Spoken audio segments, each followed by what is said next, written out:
All right, so we live.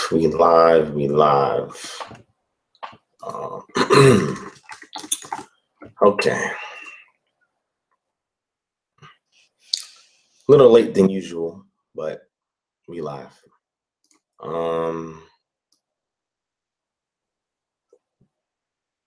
Really not liking this. Doesn't look clear to me. I don't know what's going on with this camera.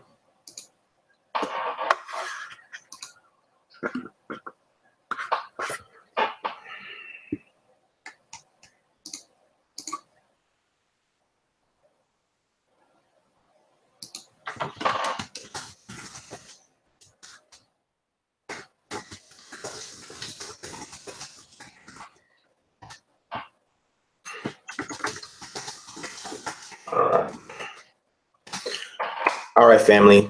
Shalom, peace, and shalom. This is Divine Prospect of Kingdom Harbinger Ministries, and I'm doing a Saturday Night Live feature or featurette, however you want to say it. I was supposed to go live yesterday because y'all know my schedule now. Every 2 weeks is Freestyle Friday.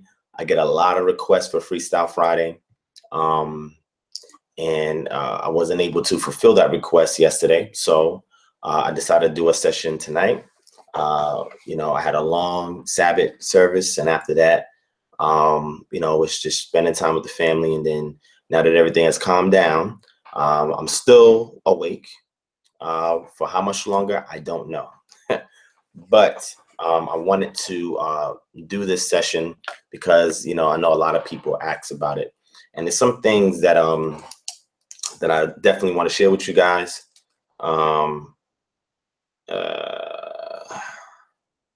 I want to share with you guys today, as well as interacting with the family. I know it's late. It's 2:41 a.m. I know some people that probably wanted to get on today didn't get a chance to get on. For those of you who are awake, feel free to share this link, and let's get going.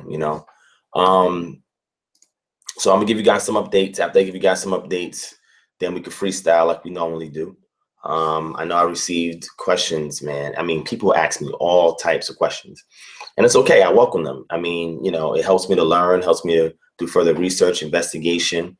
Sometimes it may be something involving counseling, because I do that as well, or any of the other services that I definitely offer. But I definitely wanted to give you guys an update. All right, so I'm gonna give it another minute. I'm gonna give it another minute, and you shout out the people that's already in the chat room. Hold on, give me a second. All right, for those of you who have the link, feel free to share it. All right, let's get as many people as we can in here as possible. I don't know what they're doing at this time in the morning. It's nighttime, but it's in the morning. But we definitely want them to get something constructive, something positive, something engaging. We'll try to share some information tonight before I get off this line. But stay tuned for later on today. I may not release it today, but I know I'll do it at least by Monday because this is a so-called holiday weekend, right? So I have Monday to load up the video, but I'll get into that in a second. So I'm gonna give another minute for people to jump on. But let me go ahead and give a shout out to the people in the chat room because I want people who watch this to know who's in here at 2:42 a.m. supporting me, my ministry, and just hearing me talk. I guess some people like to hear me talk. That's interesting, because when I was younger, I used to talk a lot. Like when I was really young, I used to talk a lot. I guess they said I had like, ADD or ADHD, attention deficit hyperactive disorder. But, a lot of Black children get misdiagnosed too soon. And there's a whole explanation for doing that. But statistics help to drive policy in regards to how certain curriculums and how certain regulations are applied at public schools, as well as the psychiatrists. And the psychiatrists are able to make certain diagnoses based on skewed statistics and statistics in regards to Black children. It's almost like in a laboratory, in vitro in a lab. They created a system so they can grow a culture of people. And they put certain, conditions in that culture in order for it to produce the results that they wanted to produce. So that way they can keep these individuals disenfranchised. So that way they won't engage with society and be able to enact any kind of change. I'm a person where my sole objective for doing what I'm doing is to enact change in the community. And I've been doing so slowly but surely. There's a lot of things that I've been implementing, a lot of things that's coming up. And I'm gonna be sure to record it. A lot of things that I've done, some of the places I went, they didn't allow me to record. They may either have it on their website, DVD, video, whatever. But whatever I can capture, I will. But let me go and shout y'all out. Let me not even get started. Let me shout y'all out and go through these updates, and then we can get started. All right. So first person I see in here is Tina W. So shalom, peace to Tina W. Tahira Kayana, peace and shalom to Tahira Kayana. Antonio Franklin, peace and shalom. Alexis Williams, Katriel Ben Israel, Aslam Mahdi, peace and shalom to y'all. Melanin Rich Nagas, peace, shalom. Yehuda Ben Israel, peace, shalom. Talk Truth with Shawnee, peace and shalom. The Black Av One, peace and shalom. Global Purpose, peace and shalom. Cam in the Way, peace and shalom. Let's see. Mami Rika, peace and shalom. Anjin, peace and shalom. Zakaya, Shabazz, El Bay, peace and shalom. So I think that's everybody that's in here for now. If anybody wants to shout out, hit 1.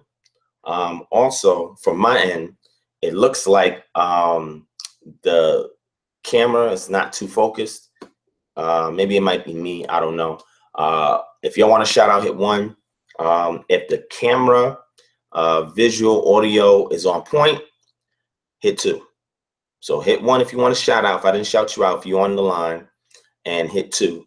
Now, also, what I'll probably do is give you guys a call-in number. If y'all want to call in, hit 3. Might do that tonight. All right, so y'all saying everything, it looks fine. You can hear me clearly. You can see me clearly. Cool. But if I don't do it tonight, I'm going to create a special number. So when I do these sessions, y'all can call in, and then either I'll take the call in or I'll just do a panel and people can get on a panel. But I realize that sometimes people are shy and they don't want a name or an image or a video of them in a live stream, which I respect. So they rather just call in, ask a question or something like that, and I'll see if I can address it. You know what I mean? Shout out to Global Purpose. Thank you for the $5 donation. For anybody that wants to donate, do the super chat. If you look in the chat section, it'll say your name. Underneath the active chat, it'll say something. Underneath that, it'll be a $. If you click that $, it'll allow you to do a super chat donation. All right. So I'm gonna just give some updates on some things real quick. All right. All right. Okay.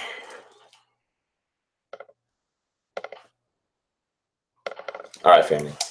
All right. So first and foremost, I guess it'll probably climb up while I'm talking, so I don't have to wait no more. But let me go over a couple of things, right? First thing I want to address for the family, so that way they know what's going on with me, my ministry, and anybody, any other events and stuff that's going on. But for those of y'all who are interested in what's going on with me, this year I was nominated for an award at the 2nd Annual Black Power Awards. The 2nd Annual Black Power Awards will be taking place in Atlanta, Friday, November 17th to Sunday, November 19th, 2017. They're gonna have workshops, marketplace, the Black Power Convention. They're gonna have an after party on Friday and Saturday, an award ceremony, obstacle course, martial arts, all types of fun stuff, right? If you want to get the all access BP weekend ticket, it's $199, $200. The contact number is 404-439-1044. And this is the 2nd Annual Black Power Awards. Now, I was nominated for an award. The name of the award is the 21st Century scholar. And if you go to this YouTube channel, it should be the previous video. I tried to upload another video, what it was yesterday, I think, but I didn't edit it the way I wanted it to, so I pulled it, but I'm going to put it back up. But if you look at the last video that should be showing, you'll see a small video that was done in regards to announcing my nomination, right? So interestingly enough, I'm going up against Umar Johnson, right? So everybody knows who Umar Johnson is, right? And people know the work that Umar Johnson has put in. Some people like him, some people hate him. I mean, regardless, this is somebody that has put in work, right? And this is somebody who's worthy enough to receive an award for whatever that may be, right? Me personally, I like the brother's work. What I don't like about Umar is just his ego. Sometimes his ego can get the best of him. But outside of his ego and his objective for collecting funds for whatever he's collecting funds for, however that's being managed or whatnot, I don't speak on that because I don't know all the details. I don't know him personally, so I don't really know what's going on. I only know things like the people know. I don't know the brother personally. But I will say is that I do like his work. I like the fact that he's very unapologetic. And a lot of the things that he says, you know, are things that I subscribe to. You know, some things he says, not really so much so, but a lot of things he says I subscribe to. So suffice to say, this is somebody who's worthy of an award, right? So I was chosen amongst all the other scholars and people known in the conscious community to receive an award. And you know, when I got the text for that, I was like, wow, I wasn't expecting that. You know what I'm saying? I didn't think that I'd be acknowledged for an award for anything from anybody, you know, because I'm not doing this work for an award. But that doesn't mean I'm going to turn one down if one is offered. I'm not going to do that, right? But I'm going to be grateful for it, and I'm going to be appreciative of it, right? That means that whoever the people that was responsible for that board panel to look at all the scholars in the community and say, you know what, Divine Prospect, you know, Divine Prospect, man, his work is phenomenal. This brother has variety in his work. He's challenged academia. He's inspired the community to be proactivists. I'm gonna go into detail on that when I do my next lecture tomorrow. And you know, he's very down to earth. He's approachable. You know, he got a good spirit, and he avoids controversy, right? So I guess, you know, from what I was told, these are some of the things that they assess in selecting me. And when I got the text, I was like, wow, you know, nomination going up against Umar Johnson. So, you know, I made a Facebook post about it because, you know, I like to keep the people informed about what's going on. And, you know, that Facebook post, man, has about 215 likes or whatever on it, and a good amount of comments. And man, yo, this is why I love the people that support me and this ministry, because, man, yo came out in droves, went to the website and just casted a vote for me, you know. And the way they have it set it up, the vote casting is like you contributing to the nomination for the particular award. You know, as far as like voting and stuff like that, there's not really a separate site for that.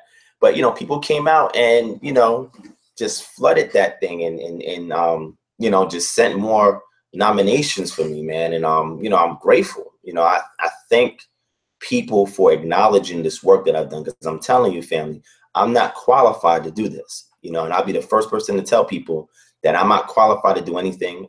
You know, I don't say I'm some big name scholar. I'm not, you know what I'm saying? I'm just somebody who has a heart for the creator, for his people. And because I got a heart for the creator and people, I have an obligation to my community, right?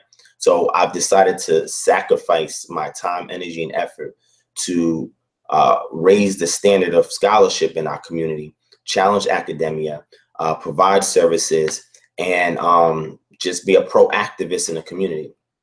And you know, it's just really, you know, just really had me in awe, man. I still am in awe that I was selected for that. So, you know, I got to give thanks to the Most High, and you know, give thanks to the ancestors, you know, the people who came before me to make this opportunity possible for this award show to be here, so that way people can get recognized and acknowledged and rewarded, right, for their hard work. So, you know, I'm just grateful for it, man, because I didn't expect it. You know, I didn't believe, believe the text until I was told to watch a video where it was announced, and I looked at it, I was like, wow. So, you know, whether I get it or not, you know, the most important thing is that the Most High gets all the glory for that. You know, I'm just a servant, you know, and I'm here to serve the people, because if I win that award, it's going to be an award for the people. All the people that recognize all the hard work that I put in, simply because I love the community, and I've surrendered myself as a chief servant. Because I told people, how do you know that somebody's a true leader? How do you know somebody's a true leader? You know, because you see them as the first ones on the front line trying to fix a problem to better the community, and people follow that example. So they're not really following the person, they're following the example that they're laying forth. That's a good leader. A good leader is at the front line leading the people, not behind them, directed them, telling them what to do, but at the front line leading the people, leading the charge. And that's somebody that you would want to go to war with, because they have put their life on the line, vested and interested in the well-being and welfare of the people and the success of the mission and assignment that they have before them. So I told the Most High, when I came into this truth, that all I want to do is serve, but I can't serve if I don't know. You know, so I need knowledge, understanding, and wisdom in order to do an effective job. And that is what he has granted me in such a short period of time. You know, and he told me that, you know, you're not successful unless you have successors around you. So I've taken my time out to build leaders around me, you know, and sometimes I may not be the most easily accessible person. Because, you know, aside from my contract work, aside from family, aside from side projects that I have going on, then I try to squeeze time to respond to the hundreds of messages and emails that I get. So anybody that is still waiting for me to respond, I didn't forget you. I'm getting around to it, and I've had other people assist me with getting around to you. Definitely, since this ministry is growing, definitely the door's open now for anybody that wants to become a member. You guys can definitely email me at kingdomharbinger@gmail.com. Once I get the email, I'm going to send you an assessment test, because I still have some people I still have to roll the assessment test out to. After you get the assessment test, if you pass the assessment test, then we'll send you a welcome letter, an application, and then from there, then we'll give you an assignment. But before we give you an assignment, we want to know, what can you contribute to the community? You know, are you available to serve? Do you have a business? Do you have a skill? Do you have a trade? What legacy are you creating that you want to incorporate into a bigger legacy, so that way we can leave behind for the children? And I tell people that, you know, the award, all it does not bring any attention to me, but bring attention to the example and the assignment that I have. That's all I want people to know. If I receive that, I want people to say, hey, I know you guys are recognizing and acknowledging me, but please, I want you guys to go and research the example that I'm leaving behind and the mission assignment that I have to change the community. That's all I want people to know me for. You don't have to remember my name. You don't have to remember my laughs and my cries and my smiles and, you know, my frustrations. You know, I just want people to understand, when they look at me and they remember me, say, man, that person, you know, they devoted themselves to the assignment, a divine assignment that was given to them, and they committed themselves to it. You know, even though things came and went, I mean, something kept them going. Because a lot of times I feel like just hanging up the towel. I'm telling y'all, you know, it's a very daunting task. It's a lot. So my strength can only come from the Creator, you know, and the encouragement of the people that surround me, you know. So I definitely thank you guys for helping to nominate me for that. Like I said, this award is for all y'all, everybody that I shout out on all my live streams, and everybody on Facebook, everybody that subscribes to this channel. I mean, it's an award for y'all. So all I am is a vessel for a vicarious victory for everybody that supports this channel, supports this assignment, and even lastly supports me. You know, I don't want supporting me to be at the forefront, even though some people do. I want to put the example at the forefront, the servitude at the forefront, the mission at the forefront, the urgency in these last times at the forefront. I can be at the back. You know, I'm okay with being acknowledged at the back. You know what I mean? And I tell people all the time, you know, strength comes from understanding modesty, right? That's where you draw strength from. You don't have to be the loudest person in the group. You don't have to be the strongest, physically strongest person in the group, right? You don't have to be the most eloquent person in the group, right? All you have to do is have a heart to serve, and you will be acknowledged, not by the people who have all these other good skills, traits, long resume, stuff like that, but divinely you'll be recognized. Some people say they ask for assistance from the ancestors. You know, me and my culture, we look towards the Most High.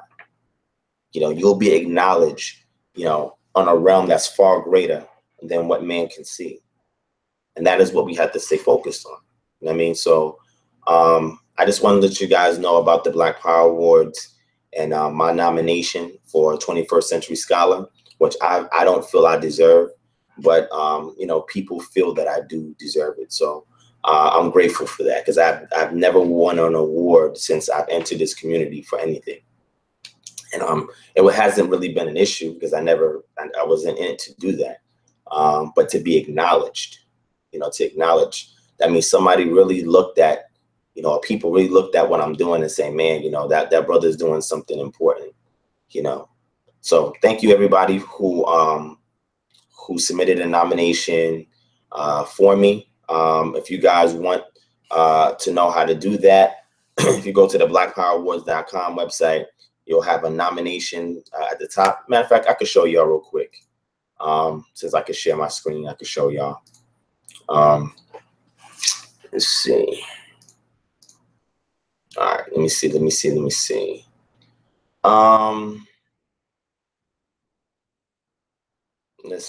see. Okay, let's see who joined in first. Peace and shalom to DJ Souped. Peace and shalom to my brother D Red, the Blue Collar Scholar. Ezekiel Stevens. Appreciate that brother, man. That brother be looking out for me, man. He be responding to all these people that be hating on social media, man, on YouTube. So shout out to that brother. If anybody wants to shout out, just hit 1. I got y'all. All right, let me go ahead and show y'all here real quick. Hold on. Let me see. Let me separate this. Okay. All right.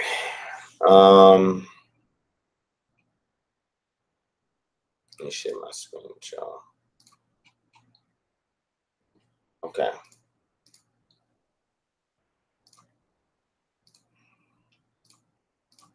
All right, so when you guys go to the website, right, blackpowerawards.com, right, you can scroll down. Here's a trailer here. Here's the flyer here. You can scroll down and you can click enter. So people who just want to come to the awards, I think this is for the 17th of Friday. There's another fly up for the next day. But if you just want to come to one particular event, like the award show is on Saturday, I believe. Saturday or Sunday. I'm not even sure, family. That goes to show you I'm not even following this thing like that, because I wasn't really planning on going until I was nominated. So, you know, but I was telling other people about it. You hit enter down here, and at the top you'll see nominations. You can click nominations, and you can scroll down. It'll tell you different categories. You know what I'm saying? So the one I was nominated for is 21st Century Scholarship Award. So you can come down here, put your name in here, your email, your nominee, and the nominee will be my name. You choose a category or which one it is, which would be 21st Century Scholarship Award. And you can put a little comment or something in if you want, and just hit submit, you know. So if you guys, you know, support anything that I do, or you believe, you know, more than I do that I should be receiving this award, this is how you can do to go ahead and nominate me. All right. So I appreciate anybody who even cares enough to do that, takes time out their schedule to do that. Appreciate it. All right. Because me, I mean, you know. Anyway, I mean, y'all saying it sounds good, it looks good. I don't know why I feel like it's not looking good. I don't know what's wrong. I'm a stickler for quality, so. All right, so let me move on to the second thing. Hold on, I think that's a little bit clearer. All right, so Second thing is the Black on Black violence event out here in Atlanta. So there is a event that I'm going to. It is the third annual rally against Black on Black violence and police brutality. That is on September 10th, Sunday, September 10th, at 5134 Old National Highway, College Park, Georgia, Suite D. The doors open at 10:30. Program starts at 11. And pretty much from this flyer, it says we must end the hate against our own brothers and sisters, as well as putting an end to police brutality and white supremacy. All right. So I think there's 4 speakers there, and I'm one of the speakers. And this is on September 10th. All right. So here at this event, they're inviting a lot of people from the neighborhoods and communities, the youth, troubled youth, regular youth, and just people interested in seeing a change in their community. You know, it's going to be a pretty big event. It's going to have a lot of people there. And again, as a pro-activist, my objective is to install preventive measures to minimize minimize the effect of societal ills on our community, you know, as a pro-activist. Like I said, I didn't want to get too much in it because I'm going to break it down when I do my next lecture. But for people that's in Atlanta, if you're interested in coming to this event, if you want to support our move against Black on Black violence and against police brutality, then you want to be in Atlanta on this date. I'm definitely going to be a part of that. So just want to give you guys a heads up. Anybody that's interested in that, that's another update so that you guys can know. Now, something else that I'm going to be doing as well. I forgot the time for that, but give me 1 second. Let me look it up. It is the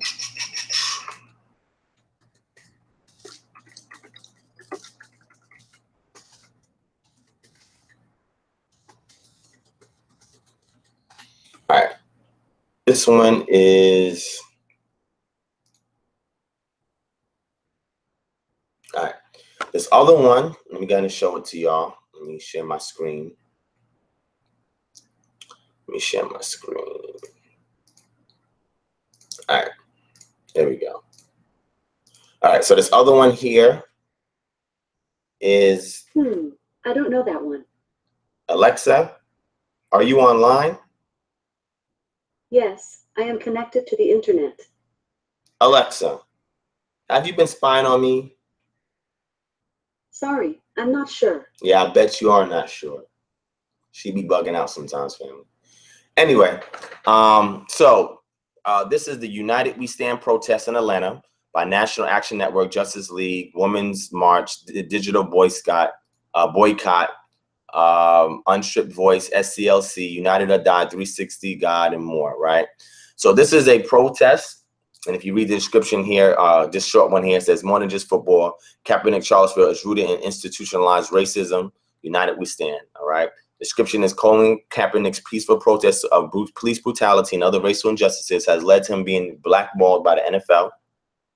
And if our owners have either decided to punish Kaepernick for taking this stand or that it's best for business to sweep these issues under the rug, either option is unacceptable. The issues Colin raised cannot be ignored, and the people he is fighting for will not be taken for granted.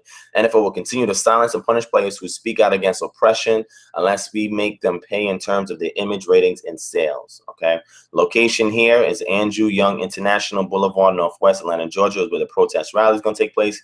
It's Sunday, September 17th from 6 p.m. to 9 p.m. They're having this in almost every major city. All right. And just letting you guys know that I will definitely be here networking, be here speaking to the people, be here sharing solutions, be here inspiring, motivating.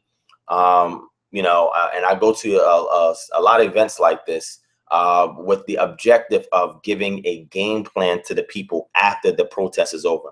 The protest is only effective for letting your voice be heard. But after your voice is heard, what do you do next? And a lot of people fall short as far as what to do next, right? And if you guys seen any of my solutions-oriented videos, you know I give you a plan for that, okay?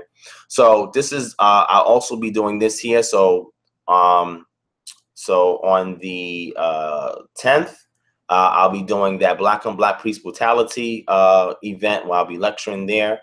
And then that next Sunday, I'll be here at this protest called United We Stand Protest Atlanta in honor of Colin Kaepernick and the Charlottesville foolishness that's been going down. And I'll definitely be there at that protest as well, right? Boots to the ground. That's what we do, right? So I'm not sitting here. I'm not stuck in my chair, you know what I'm saying, or on my couch, you know what I mean, with Twitter fingers or YouTube or Facebook. You know what I mean? Whenever there's events like this, I'm out in the streets. You know, I'm going to try to record me going there, but if I don't, y'all see me there. You know what I mean? So I want to inspire people to get involved in anything that's going on with your community, but come there with a game plan, right? Don't be the person getting hyped in emotionalism and, you know, with reactionary emotionalism and, you know, come there with a game plan. Be a proactivist and tell people and ask people a question. After this protest is over, what is the solution? It's one thing for us to protest. Like for me, this year, I'm not watching the NFL, right? In solidarity with what Colin Kaepernick did, I'm not watching the NFL. Now, does that mean that anybody that watches the NFL is evil, wicked? No, I'm not saying that. I'm saying that there's something that I stand for, right? And with integrity, when you see a brother or sister that's standing for something where they're putting everything, their career on the line for a greater cause, I'm definitely behind that brother and sister, especially if it involves supporting and helping my community. This brother has done so much work in the community, man. I mean, for people not to stand with him, to me, I just feel they're doing him a disservice and they're doing themselves a disservice. So those of you who are serious about it, look up the United We Stand in honor of Colin Kaepernick, and you guys can go on Google it, and they are having these protests in, I think, various major cities, because what they're trying to do is slow down the momentum for the NFL season, right? So I'll definitely be there, boots to the ground, giving people a proactive game plan. After the cameras is off, after the crowd disperses, I'll be giving them the next step, right? And networking in the process, all right? So that's that. What else we got on here? All right, so I'm going to talk about the flood in Houston. As y'all know, there has been Hurricane Harvey that has hit Houston, that's hit Texas, right? Has hit Southeast Texas in the Gulf area. That's also decimated Louisiana, because we see a lot of people talk about Houston, but we don't realize that Louisiana has been devastated equally as much, right? Now, there is another hurricane that's coming, and it's going to do even more major damage. It's supposedly a Category 5 hurricane, which means that it's going to be a much bigger hurricane than Harvey was, right? So I bring that up to say that I spoke to several people that's out there that needed assistance. I got them in touch with other brothers and sisters that had organizations and programs. You know, even before the hurricane hit, I was telling people, hey, you know, if anything ever happens, make it to this address if you can, because these are people with organizations, shelters, etc., that will be able to assist you when this situation happens. Because a lot of times people will sit and wait to get help, and sometimes, you know, they have no choice but to, because things are flooding, they can't get nowhere. But people who can be mobile and need assistance, you know, I gave them places to go. I also told people, make sure you have a flashlight. Make sure you have flares if you can. I was telling people this the night before. Get these things. People I knew in Houston, I was speaking to them private. I said, get these things, and make sure you have a flare. Make sure you have a flashlight. Make sure you have a freeze-dried food container. Everybody should always have a bug-out pack, no matter what. And I'm telling everybody this right now, family. Everybody should have a bug-out pack, and everybody should have at least 3 points of meetup. In the event that something happens, you know where to go, so you can meet up with family, friends, or whoever in the event that something like this happens. And we have to learn how to communicate without mobile technology, without telecommunications, because if you cannot navigate without it, if you cannot communicate to others without it, if you don't know how to find help, because sometimes help will not be able to find you in a situation like that, then you're doing yourself a disservice, right? So everybody, when we see what happened in Houston, that can happen anywhere.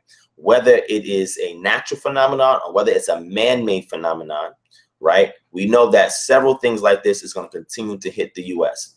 Natural disasters is one of them. It's going to be a pandemic, may happen. It'll be another one. Terrorist attack may happen, maybe another one. So you guys need a game plan. You need to know how to operate off the grid, all right? And you need to know how to do these things in the event something happens, so that way you could be in a more capable position to help other people.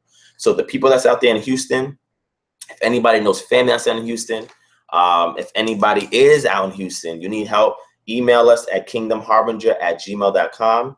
We'll see what we can do to assist you. If we can't assist you, we'll get you in touch with somebody out there that can help you. And this is what we want to do to continue to make sure that everybody that's out there has a fighting chance, because people are dying. The body toll out there, people who are dead, is rising day by day. People cannot go back to their homes. Their homes are destroyed. A lot of people in the Black community don't even have insurance on their homes. You know what I'm saying? So, you know, they have nothing to go back to. You feel what I'm saying? So, you know, we have to do ourselves a service and get in touch with these brothers and sisters out there. And I'm telling you, if you don't know anybody out there and you want to help, but you don't know how to start, email us, and then we'll get you in touch with somebody, or we'll show you where you can donate, or you can donate to this ministry. We've given money, you know, to people that needed help out there. You know, so when people donate stuff to us, we put that aside and use it for things, you know, based on the ministry. So we've given money. If anybody out there is out there and is watching this video by some slim chance, and you need assistance, email us at kingdomharbinger@gmail.com, and we'll see what we could do to either use our own money or raise money to get it out to you guys. You know, or if we can't get you money, then we'll get you in touch with somebody out there that can help you.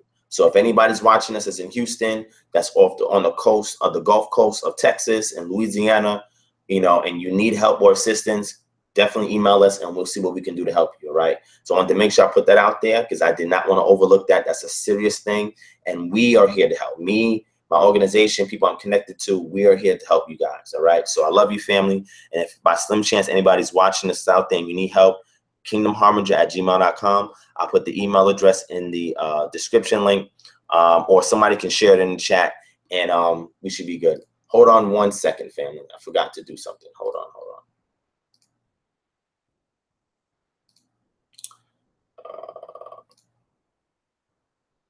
Okay.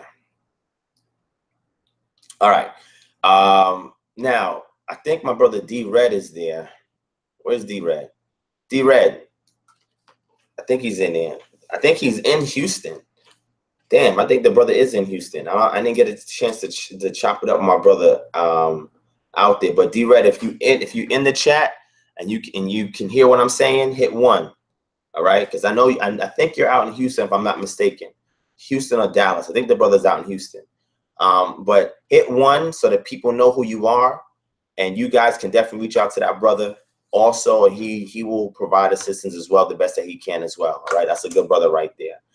Shout out to Navia Yasharal, who joined in. Who else joined in?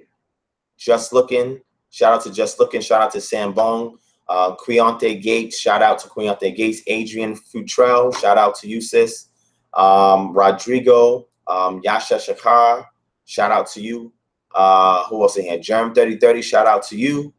Let me see. I think I covered everybody. All right, family. Again, if y'all definitely want to get a shout out, just hit 1. I'll shout y'all out.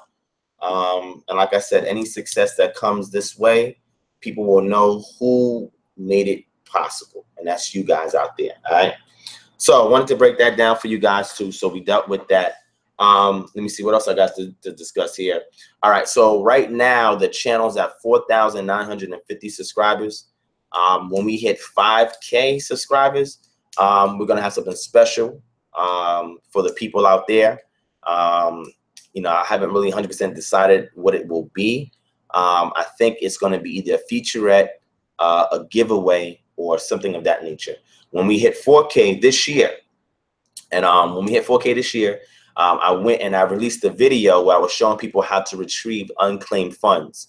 All right, and if you guys want to check that video out, just go right back to my YouTube channel, and type in 4K subscribers. I think that video is. Let me see. I got to figure out how I worded it. But you guys go there, and several people have hit me up and saying, man, Devon, thank you for doing that video. I went and found $1,000 in my name, or I found $500 in my mother's name and helped her out. And it was just something that I decided I wanted to share with the people, so that way, if any unclaimed funds were in their name or property that was in their name, they was able to retrieve it. Because a lot of people don't realize how many resources is out there, whether it's in your name or not, that you can get access to. So that type of information I do not keep secretive. I don't charge people for it. I just give you the information. That's what I do, right? So for people interested in what that video is, because you can go back to that video. I'm telling you, some people here may have unclaimed funds, right? So go back to that video. That video is entitled,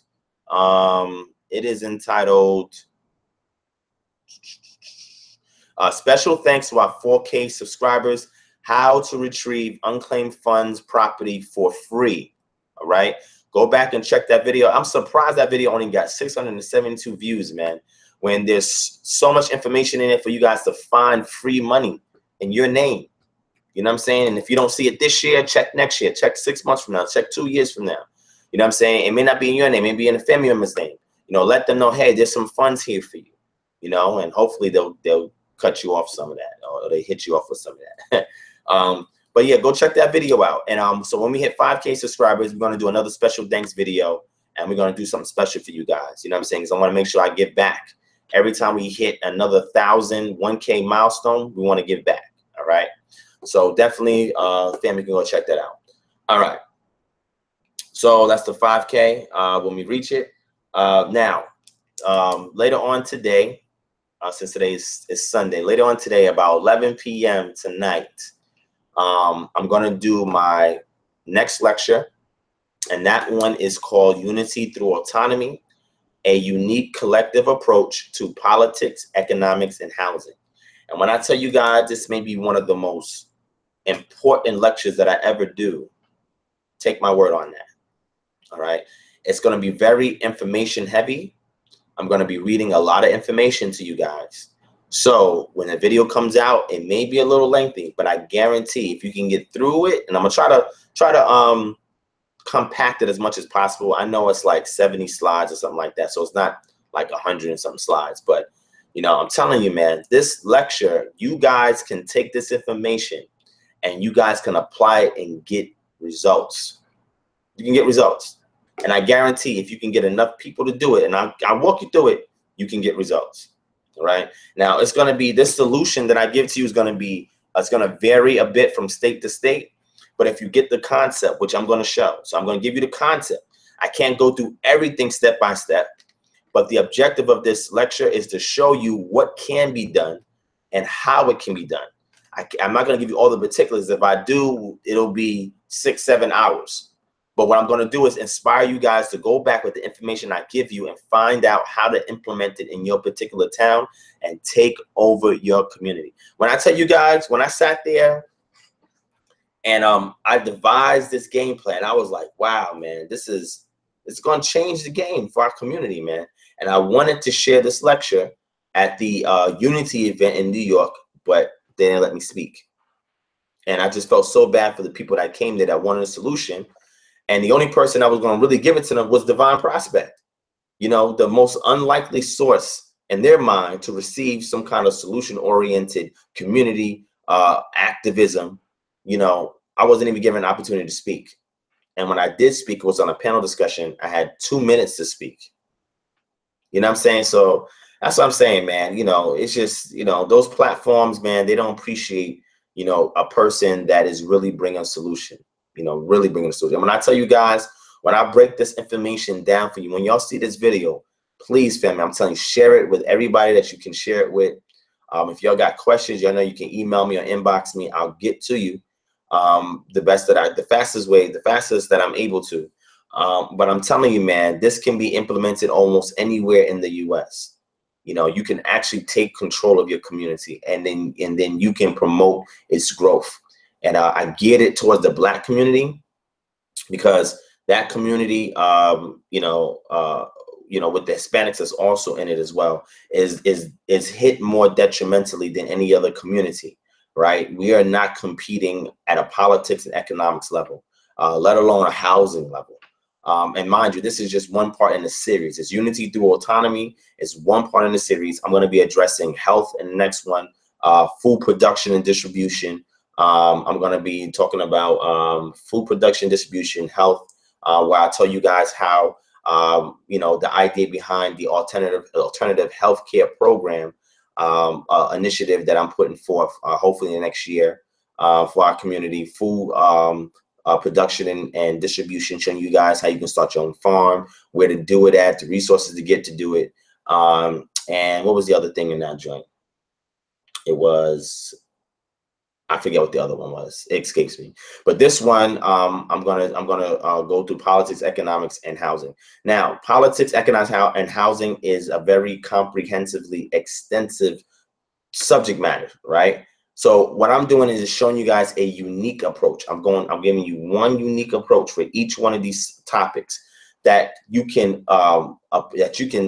look at, examine, and apply, right? And I believe that these solutions that I'm offering has not been fully exploited for the benefit of our community. But I'm gonna give you guys this information, and I'm gonna show you guys a working model out here in Atlanta with this going on, and show you guys how you can implement it in your community, in your town. Show you guys how to do it. I'm gonna educate you guys on stuff. I'm gonna give you guys the concept. I'm gonna show you guys the basic steps and so forth. But the objective is to inspire you to take this blueprint that I give you guys, right, and build something greater than what the blueprint says. So I just want to motivate, inspire you guys with this information, because I'm going to be setting up workshops for various communities out here in Atlanta, or if I get invited to another city to do it, to other cities and other towns where the populace is mostly Black people, and show them how to take over their community. You know, show them how to take over your community. You don't have to keep crying and complaining for somebody to come save you. You can do it yourself. You can. And I'm going to show you how to do it, family. So like I said, this is one of the most important lectures that I've ever done. And, you know, I just hope that people look at this and see the importance of it. I mean, family, y'all then invested thousands of views in several other videos that I've done, whether on my channel, whether it's on other platforms, on YouTube, whatever. But I realized that people don't put as much emphasis in supporting videos where I give solutions. Those videos do not get the attention that they deserve. The last one I did on solutions was Globalizing Black Power, which was a powerful lecture, not because it was anything deep in there, but it was because I was exposing people, make people privy of a program that's available, that's really designed to assist us, and all we have to do is activate it, right? And I gave you guys the information in regards to that. I told you guys about how to get international trade agreements. I taught you guys what grassroots support organizations are. I went in to tell you guys on how to be a fellow in regards to the UN International Decade for People of African Descent program. What else? I told you guys about the global, African Union and their diaspora division, where they're willing to provide resources to Americans to assist the edification, upliftment of their countries out in Africa. And they have these solutions available right now. There's land that's available for African Americans, quote unquote, in America who want to help to improve Ghana, this land. And I give a lecture where I give you guys the contact information on how to get access to that. So, I mean, people love my scholarship videos, people love the debate videos, but damn, yo, people are not supporting these solution videos. And I encourage you guys to go back on my channel. I have at least 7 of them, 7 or 8 of them. Go back and look through my videos and look for the solution-oriented videos. And please view it, share it with people, because I'm not asking you to do it so it can get views and I can be known. I'm asking you to view it because you can implement these things immediately and see immediate results. And I tell people all the time, I never wanted to be a lecturer, a speaker, an orator, a motivator, without telling people first how to remove the hindrances that prevent them from receiving the most that they can out of a message, out of a lecture. And these are things that we face day to day. But again, when I do this lecture, I'm telling you, family, you can take it to the bank. You know, literally take it to the bank. It's in some ways, and at least in the economics one. and control your community, man, and take it over. I'm gonna show you guys how to do that. All right. So with that being said, let me go ahead and check this out. Let me see. All right. Shout out to Hashaba 4. Let's see who else is up in there that I didn't mention. I see D-Red there. D-Red, you in Houston? If you in Houston, D-Red, hit 1. All right. If you in Houston, hit 1. All right. Let's see. I think I shouted out everybody already. If y'all want to hit a shout out, hit 1. I got you. Ha Shaba, I got you already. All right, so let's move forward. Young Ak, shout out to Young Ak in the chat. I think I covered everybody. Yeah, I covered everybody. All right. So let's move forward. All right. So next is all right, Google AdSense.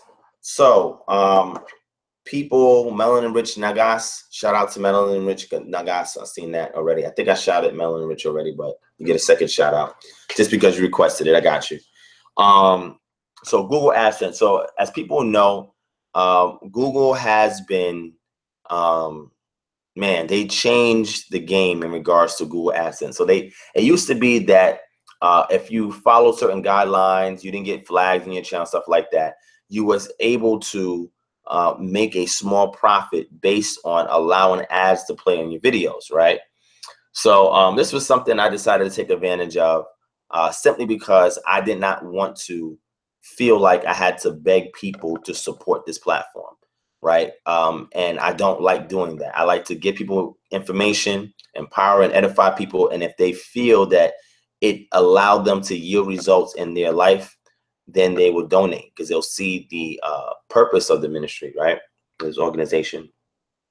But Google has decided that they are going to flag my videos with some, I don't know, this some generic algorithm that assesses your videos and decides that is not ad friendly. So they've done this on, man, almost half my videos they've done this on, right? I've challenged, you know, you can submit a review, but if your video doesn't make 1,000 views within 7 days, then they're not even going to consider your review. So what this has done is that this has, and mind you, I don't even make a lot of money from this Google AdSense. You know what I'm saying? I don't have the most popular channel. You know what I'm saying? But that's fine. That's fine. But from the people who do support the channel, who do watch the videos, it was able to generate a small amount of money that I could put aside and invest into the ministry.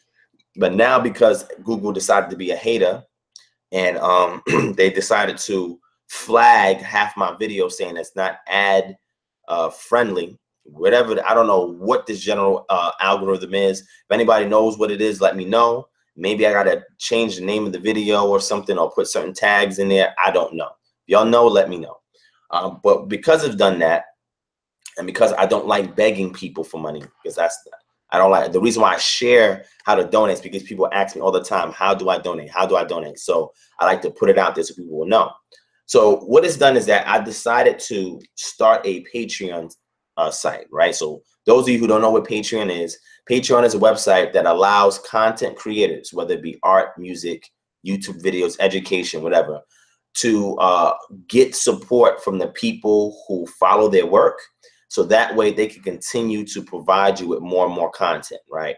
So I decided to set up a Patreon account. Now, anybody who's interested in that Patreon account can go to that Patreon account. I'm gonna put the link in the chat. Now, what I've also done is I've had a few videos up that is a small fee to rent. You know, rent videos for a small fee. And that's only 2 videos like that. I was putting up a third one for 99 cents to rent it if people want to rent. If you're interested, you don't have to do it. Matter of fact, you can go watch the free version on my channel anyway.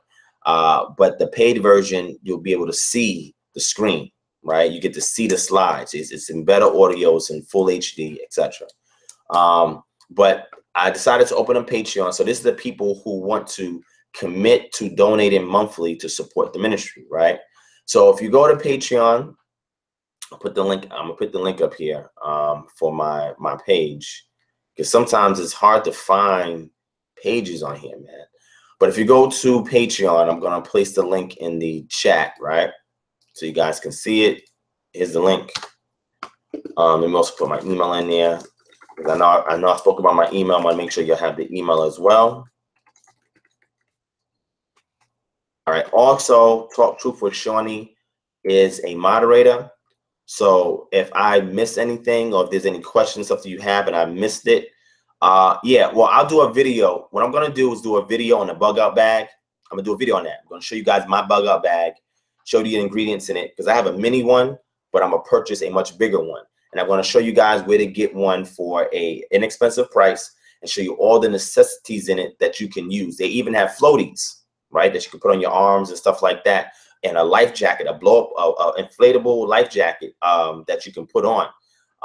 And it comes in one of these bug out bags. So imagine if somebody had to get from point A to point B and they couldn't really swim.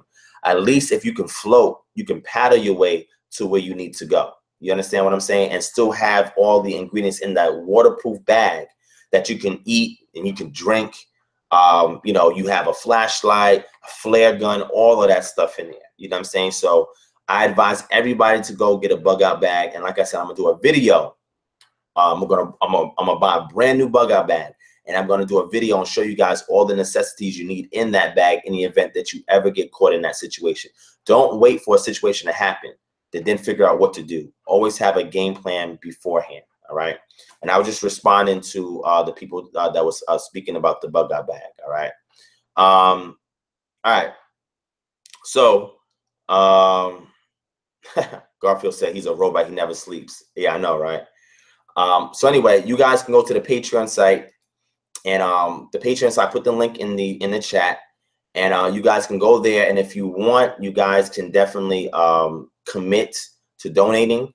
There's a Emerald class for $10, a Ruby class for $20, and a Diamond class for $50. So this is for the people who really want to commit to the Patreon site. I have an intro video coming up for that site. So it'll be up there soon. It's just a work in progress. I just launched it maybe about, I think during this week that just passed, I just launched it. So anybody that wants to who wants to commit to donating to make greater things happen with this organization, because remember, it's not just about sitting here on YouTube and talking, right? I showed you guys the events that I'm going to. I'm giving you guys a proactive lecture on telling you how to take over your community. You know, I give support when people need it, whether it's on Facebook, Instagram, or whatever. I'm on Instagram too, for people who want to know me being on Instagram. I'm gonna share the link for Instagram on there, right? Somebody said my video is flickering. I didn't realize my video was flickering. Now I gotta check it and see what's going on. Let's see.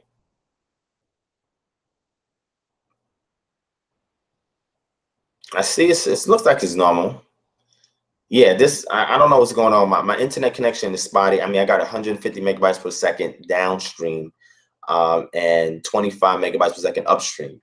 And my router that I have has a dual 5 gigahertz stream. It's on the 5 gigahertz frequency right now. And 5 gigahertz has a bandwidth throughput, theoretical bandwidth throughput of 3 gigabytes, right? So it's not an issue from the wireless adapter that I have in my computer to the router. I think it's with the spotty internet connection. So I got to get that checked out. Because whenever I do a speedtest.net speed assessment, it's always at optimal speeds, but there's always drops. I can tell when there's drops. I don't really have any interferences. I minimize that. Remember, guys, I'm a techie, whatever. So I'm a techie too.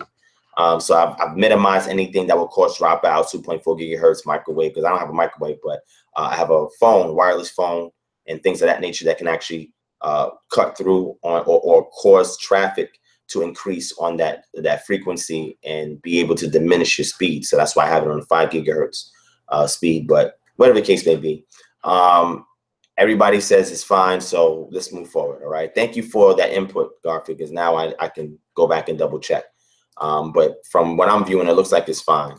All right. So anyway, so you guys can go to the Patreon site and you definitely could donate. There are benefits to people who commit to donating. So it's not just like there's a price that's set there for you to donate or commit monthly. You actually get something every month for donating, right? So whether that's exclusive content, whether that's a discount on services, a free consultation, a visit from me to your city. But when I come to the city, I'm not going to come there to visit somebody. I'll come there when I speak to you, we can chat, whatever. But the objective is to give you a game plan. Say, hey, what are the needs in your community? And you tell me what the needs are, and I give you a game plan. All right, look, this is what you can do for your community, for your home, for yourself, for your city, for your town. Or you have a town. How many people's in your town? Oh, you got about 5,000 Black people in your town. Do you guys want to take over your town? All right, let me show you how to take over your town. And show you guys how to take over your town. Show you guys how to take over your town. That's what this lecture is going to be later on. I'm going to tell you guys how to take over your town. It's deep, man. It could be done. All right. All right. So that's the Patreon site. So if people who want to subscribe, I'll put the link in the chat. You can click on it, subscribe. You can click on it, donate if you want. That's up to you guys if you want to commit to it. I just want to let you guys be aware of that and let you guys know how Google is hating. I mean, family, maybe it's me. I don't see no content on my channel that somebody who wants to place ads, that because you're allowing them to use your platform to place ads, will have an issue with. I have no clue what content that I have on there that is so detrimental to their business that they can't place an ad on there. But then I realized it's Google doing that, because now Google realized how much money they was pulling in via Google AdSense and say, whoa, hold on, man, we giving them away too much money. So let's make an excuse to withdraw some of those funds. And that's exactly what they did. And, you know, it doesn't really hurt the people who have like 250,000 subscribers, 500,000 subscribers, 1 million subscribers. It doesn't hurt those people. It hurts people who have like 10,000 or less subscribers. You know what I'm saying? Who put out really good content, non-controversial information. And now, because they allow Google to place ads so they can get a small amount back, now they're being targeted, and now their channels are being flagged. It's crazy, but whatever the case may be. So that's that. I'm gonna move past that. All right. Let me see. I think I covered everything. Yeah, I covered everything. All right. So I think I covered everything already that I wanted to cover. Any updates? Shout out to Roderick Crawford, Rhonda Strong in the building. Who else is in here? The Shepherd, Garfield Reed, Bernie Satt, the people of the book. Shout out to all you family. Marielle Ben Yehuda. Shout out to the brother right there. G Deb, shout out to G Deb in the building. Ryan Smith, shout out to Ryan Smith. Who else is there that I missed? I think I got everybody. If you want to get a shout out, just hit one. All right. You want to shout out, hit one. All right. Why don't you debate Dr. James and teach him a few things? Shepard said. Why don't I debate Dr. James? Dr. James is not going to take a debate with me. So it's not that I would not want to do it, because I probably would do it. I mean, if it's worth my while, I would do it. But that would have to be something that is funded by either him or somebody else. If somebody was to set up the venue, the event, and they wanted to raise funds for it or whatever, I would do it. Because I don't know if me debating James White is going to bring any immediate relief to our community, right? In the sense where it's going to resolve a societal ill. Now, it may be allow me an opportunity to challenge him via scholarship, but James White is not going to be interested in chatting with me. You know why? Because the people he already debated from the Israelite community, he doesn't want to deal with our community no more. So you can thank those individuals that he already debated. Now he does not want to debate our community anymore. And people decided to create ad hominem videos about the brother, and that definitely shot him away from dealing with us. Now, Vocab Malone, on the other hand, he's a glutton for pain, right? The brother doesn't mind getting beat the hell up. So I would do a debate with Vocab Malone. I have no problems with that. But Vocab Malone has to be by himself. I debate him. right? Because you know what they try to do. And I realize this, family, when people debate divine prospect, I come by myself. I bring information in here, and then I'll do something or have my references with me, right? Because sometimes people don't take Hebrew Israelites seriously when it comes to really scholarship. So I got to keep my references with me, right? But I realized that it's very difficult for people to sit down with me and speak to me one-on-one. And I realized that people always try to get the upper hand or advantage when it comes against me. That isn't, listen, family, I'm not the smartest person on the planet. And I'll be the first to admit that I'm not the smartest person on the planet. But what I do is I pay attention, right?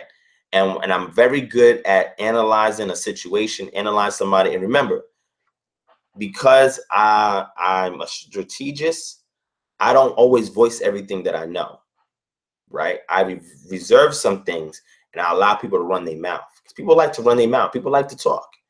And I allow them to reveal everything to me. So I know what I'm dealing with before I respond, right? So I give little bit by little bit by little bit by little bit so that people can pour in, and I can aggregate everything that they have, and then I can make a more sound response, right? So it's just using strategy, because I realize that people, when they want to sit down to debate me or sit down and have a discussion with me, a lot of times they don't do it by themselves. And there's some people that would do it, and I give them credit for that. But I realize a lot of times they be tapping into, they be Googling stuff on the fly, you know, which I caught Jabari doing. Or they'll have a whole team with them, you know what I'm saying, in order to deal with me. I'm one person, you know what I'm saying? I have a little research team, my organization, but when I come to deal with them, I'm by myself. So I realize that people always want the upper hand when coming at me. And it only shows me that the things that I say must be effectual in some way. You know what I'm saying? At least even if I'm wrong, it inspires people to go back and peer review what I said, which I'm fine with. You feel what I'm saying? But anyway, that's one thing I noticed, and that's one thing I got to say. If I do speak to somebody or have some debate like that, they'd have to be by themselves. They can't have access to the internet. That means if you have a PowerPoint, that's all you can rely upon, right? You don't have access to no internet. You can't do like Who Wants to Be a Millionaire, have a 50-50 chance, or can I die home? No, me and you have your PowerPoint information. I have my PowerPoint and my information. Use what's in your PowerPoint, use what's in your head. Leave the internet alone, leave your team alone, and just me and you. Sit down, let's deal with it. A lot of people don't want to sign up for that. So, you know, it's very hard to debate people when, number one, if I don't know your worldview, I'm not going to debate you. If you don't list out for me what your worldview is, I'm not going to debate you. You know why? Because I do not subscribe to a one-way interrogation. You're not a police officer. I'm not under arrest, right? I'm not being detained. I'm not being questioned. I don't operate like that. So if I cannot apply the same investigative methods towards you, then I'm not debating you. So you have to put on the table what it is you subscribe to, what your worldview is. And then once you ask me questions and interrogate me, then I'm throwing the ball back in your court, and you got to deal with it. It's hot potato, keep it in your hands. And if you know it's hot potato, bring mittens, because you're gonna hold it a lot. After you toss it to me, you're gonna hold it a lot. So it has to be a two-way interrogation if we're gonna have that type of debate. It can't be one subject matter that a topic that allows you to only investigate me. Doesn't work that way. I'm not doing one-way debates like that. It's not gonna work, and it's not gonna happen. So anybody that's saying that I should get in a debate, do a debate, just make sure that I know on what's on the table, where they stand, before I deal with them. If I don't know where they stand, I'm not dealing with them. So James White is not going to debate me because he's already have a bad taste in his mouth from the Israelites who've already debated. Vocab Malone, on the other hand, he would debate me, but I'd rather have a discussion with him first before I debate him. But he got to be by himself, meaning that he can't have access to people in his ear and internet. He's smart, but I don't know if he's as sharp when he's on the fly. He has to deal with somebody that's equally as sharp or even sharper. You know, and I realized that he's done that sometimes on interface with him. He had a whole other people backing him up and supporting him, but never by himself. I digress. All right. So with that being said, let me see. Who else is in here? I think I shouted everybody out. Trying to figure out what I want to show today.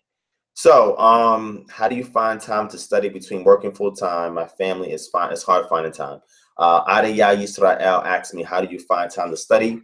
That's a good question, man. I don't really have a lot of time to study So when I do study, I have to make the most out of my study time. So like commuting to work, I'll study. Either I'll listen to something, I'll read something on my way to work. When I come home, you know, you have to take care of family, you have to take care of the house, any needs that's in the home or whatever, you cater to that first. And then after all of that's done, after I've debriefed and try to get some form of relaxation from 10 hours of work, I work 10 hours every day, 10 hours of work, dealing with family, friends, and responding to messages. Then whatever little bit of time that I have left, I then devote to studying, whether that's 1 hour, 2 hour, 3 hours. You know, I'm typically a night owl, but I had to really, and I'm still working on minimizing that because I have to get up early for work the next day, right? With my contract job that I have, right? Like I said, a contract job, it pays good. You know, the people that I work with, you know, I'm on contract with them, so it's not like, you know, they own me or something like that. You know, I have freedom to say, hey, I don't want to deal with this contract. Let me go get another contract. But I also have other businesses that I run as well. You know, I got a health consultation service, debt elimination service. I used to do counseling sessions. I've only done that one-on-one. I've not really advertised it. I might start doing it again if I get more time. But when it comes to studying, I have to apply a method to say, okay, have in my mind what subject matter is the most pressing in my mind that I want to research and study. And I take a very inductive analytical approach to my research and my research methodology, right? And when you ask the right questions, you know where to go for the right information. A lot of times people never ask the right questions when they go to research. And because they do that, it takes them much longer to get from point A to point B because they don't know the right questions to ask. So what I'm gonna do, let me do something for you guys, right? So the people out there who really want to step up their research methodology, I'm gonna give you guys one of many tools that I use, right, to help you with that, right? It's a postgraduate, graduate a research manual on how to do research methodology. I shared this in a Minority Report Part 1, but I'm going to bring it up for you guys so that way you guys can see. And being that I use these techniques that's in this book, it's allowed me, on top of what I've already know, all this book did was enhance my methodology, right? Because it helped me to ask the right questions. Y'all, do y'all remember that movie I, Robot? Remember in I, Robot, Will Smith and that scientist that he was connected to? Every time he went to a site, he had this hologram with this scientist. And Will Smith was trying to investigate the scene and figure out what was going on. And what he did was the scientist, when he died, had a hologram and said, hey, you know, I really can't say much. You know, my responses are limited. So Will Smith was asking him questions. And he said, sorry, I have a limited response. Sorry, I have a limited response. And when he asked the right question, he said, you've asked the right question. And Will Smith from there knew what to investigate. It's the same way. You know, if you have a subject matter in mind, you have to lock it down to particular questions that's going to get you from point A to point Z. So this book will assist you with that, right? You still have to have things like determination, perseverance, tenacity, etc., in order to make your way through. But this book will help you to ask the right questions, right? So let me get that for you. I'm going to give you guys one of many tools that I have in my tool shed, right? And this is, and to answer the question, this is why I'm so effective at my studying. Because number one, my brain is a very interesting place, right? And I don't say that to be weird or anything like that, but it is. The things that I think about, you know, the way that I approach studying things and the angles in which I see things, I'm like, man, yo, I can't believe I thought that up. Like, how did I figure that out? You know, and I realized that, you know, it's something outside of me that is downloading information into my mind, telling me, look, approach it this way. And I do. So it's one thing to have tools, but if you don't have the knack, if you don't have the tact, and if you don't have the innate skills for certain things, it may take you much longer, right? But what I do is say, hey, you know, where I'm at, I would love to raise leaders up at the same level of study. So let me equip them to get there, right? So this, where's it at? What I'm looking for.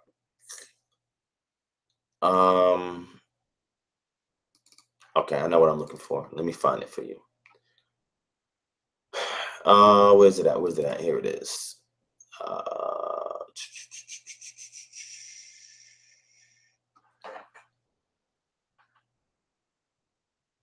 right.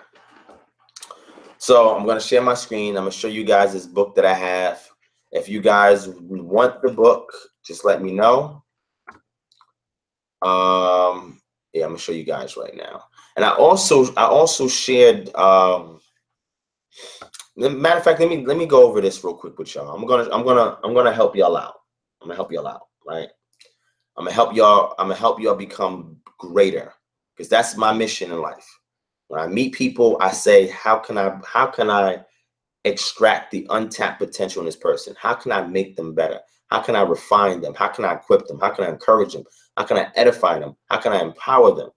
Right? How can I educate them? Right? Because all I'm thinking is making a person better. How do I make this person better based on their skill set, their knowledge base, their disposition, their personality, their goals? How can I make them better?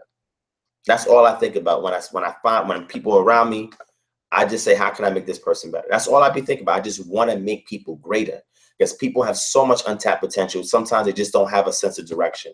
Sometimes they just have access to tools. Sometimes they may not have the financial resources. But I meet so many people, even y'all in a group, you know what I'm saying, that have so much untapped potential. And all I want to do is bring it out of y'all so y'all can see how great you are. And it's not because I did anything. I'm just pointing you inside where to go to in you to pull it out with external things, so that way you can be on your path to greatness, because everybody had it in them. It just lays dormant because they don't know how to access it, right? All right.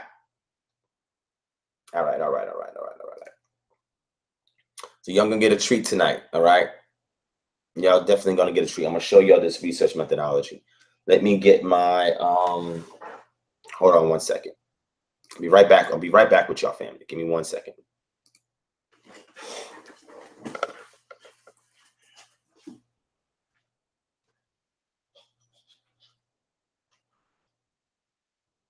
Oh, it's already there. Okay. Never mind. I'm back. All right. Let's go here. Let's see. Yeah, so y'all can see me. Hold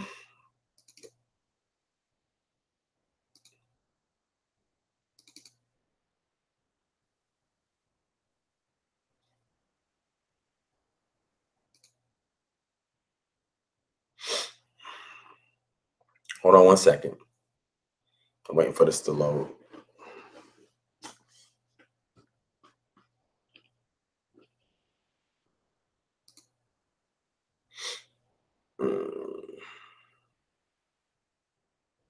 Come on, let's go. Yeah, it's taking forever.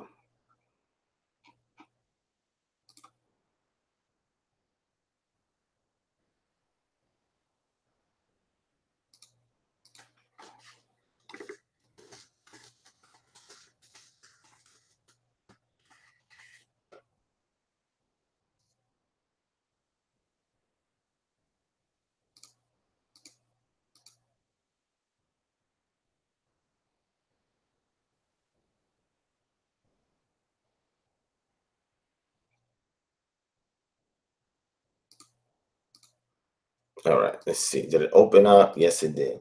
All right, so I'm gonna let me show y'all this.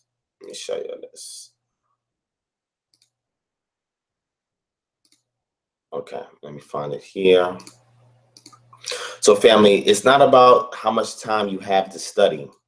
It's the approach you take to study that you can get. You can have 5 minutes and make the most out of that 5 minutes by just having the appropriate approach to studying. Okay.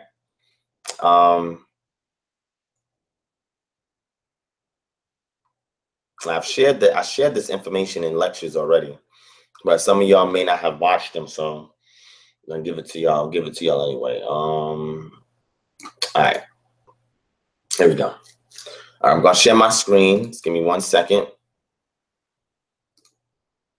Hold on, let me check y'all out. What y'all saying? Let's see.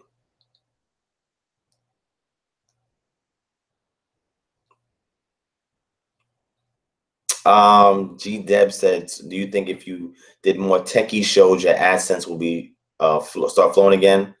I actually do have a channel like that, but it's unrelated to this. That's why I don't say nothing about it. But I don't think that that would make a difference, because even that channel has, I think, some videos flagged. I haven't checked it out in a while, but I'll check it out. Let's see.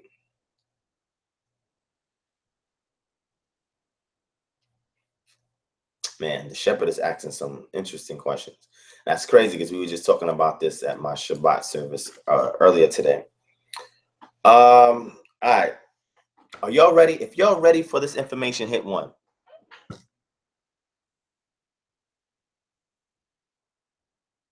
If y'all want this research methodology information, hit 1. Hit 1. If I get enough ones, I'm going to show the screen. Hit 1, family. I need to make sure y'all watching before I show this. So I'm waiting on y'all. Just hit 1.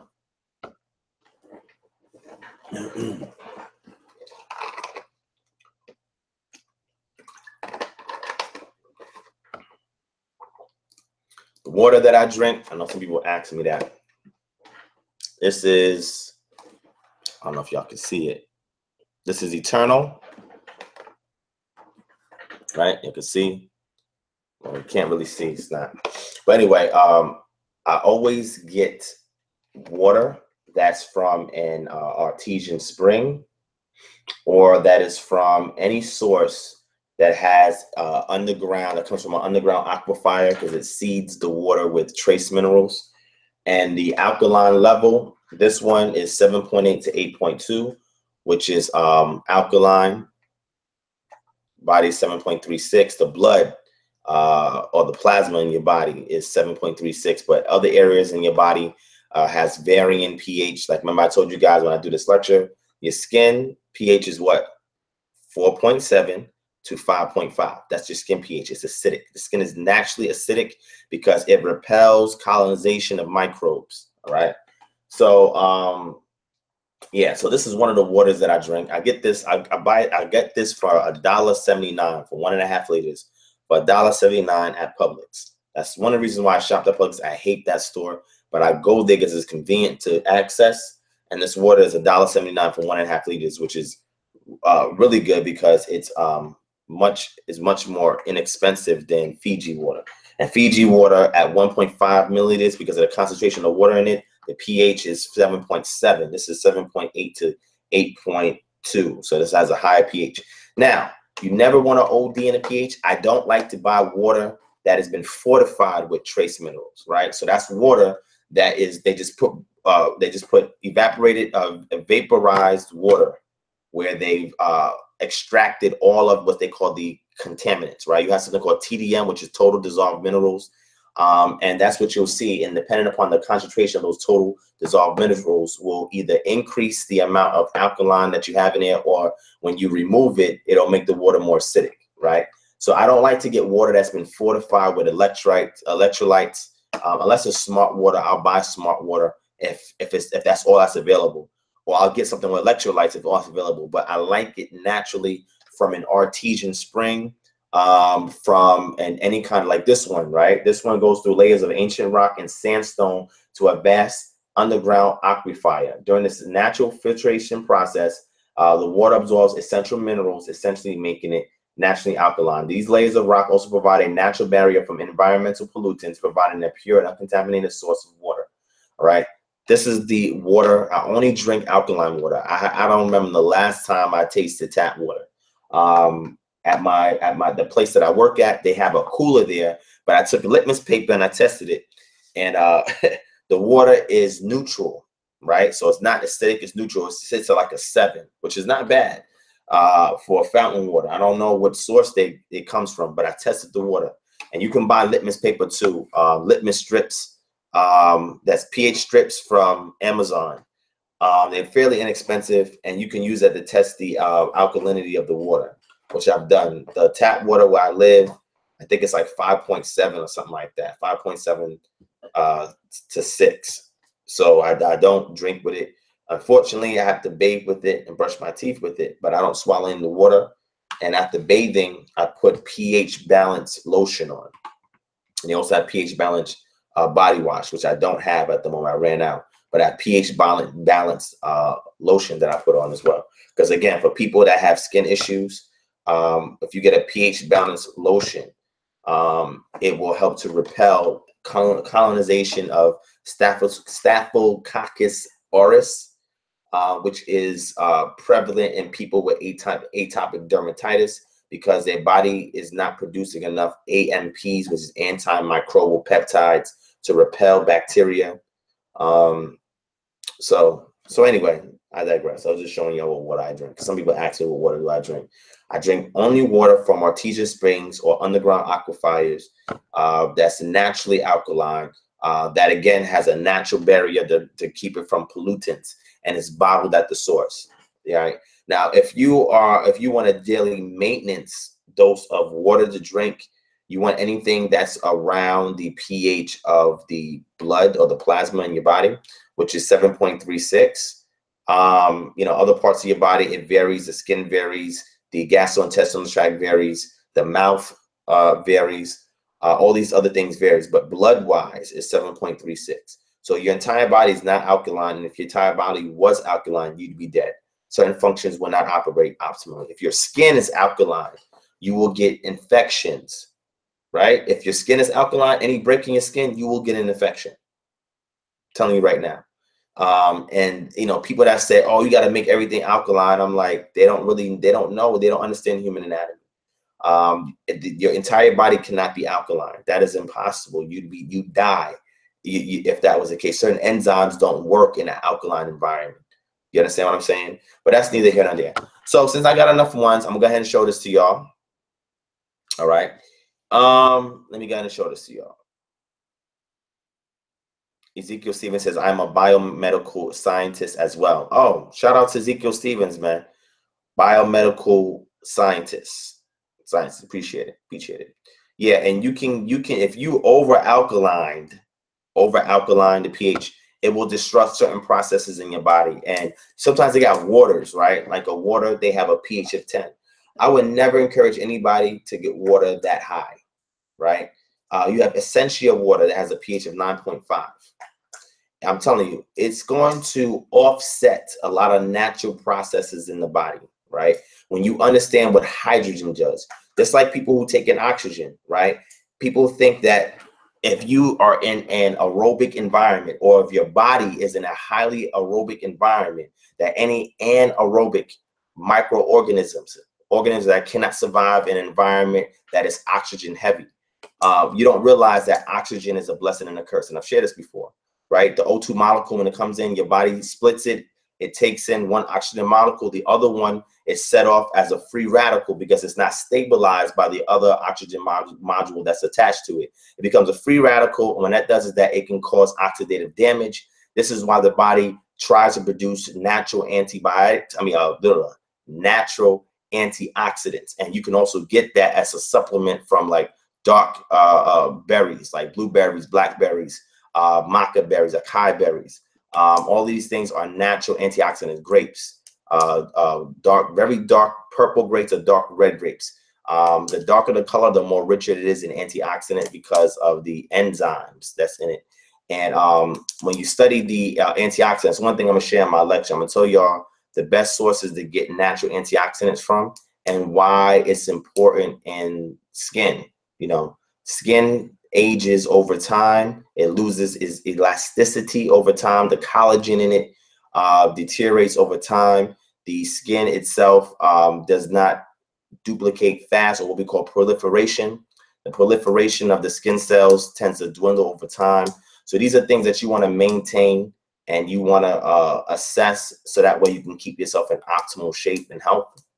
But that's just my 2 cents, all right?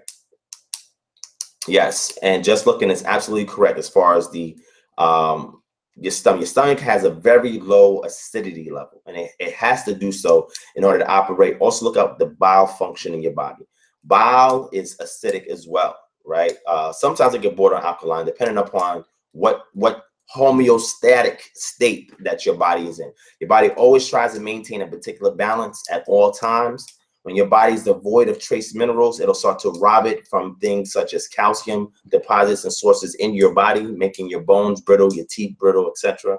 So that's very important to understand that, right? Trace minerals are very important, and do not over consume calcium without magnesium attached to it, because your body will not be able to extract the calcium and retrieve it the way it's supposed to without some other kind of source that allows it to travel and be absorbed by the body, right? So I share again.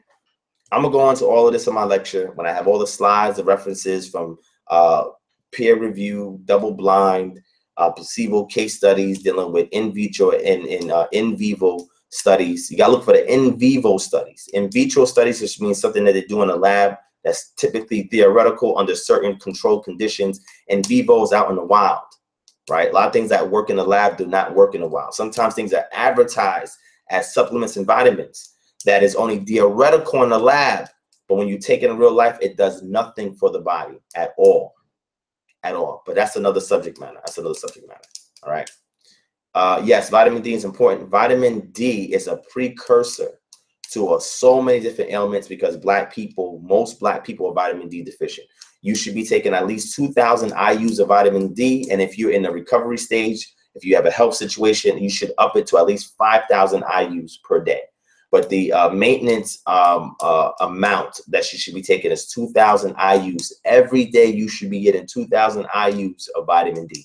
If you're not getting 2,000 IUs, yes, resveratrol as well. Thank you for that, Mama Rika. Again, I'm going to touch on that in my lecture. Even though this lecture is on atopic dermatitis, I cover a full range of a lot of other things in there that can also be applied to anybody that has any kind of type 1 hypersensitivity allergy, okay?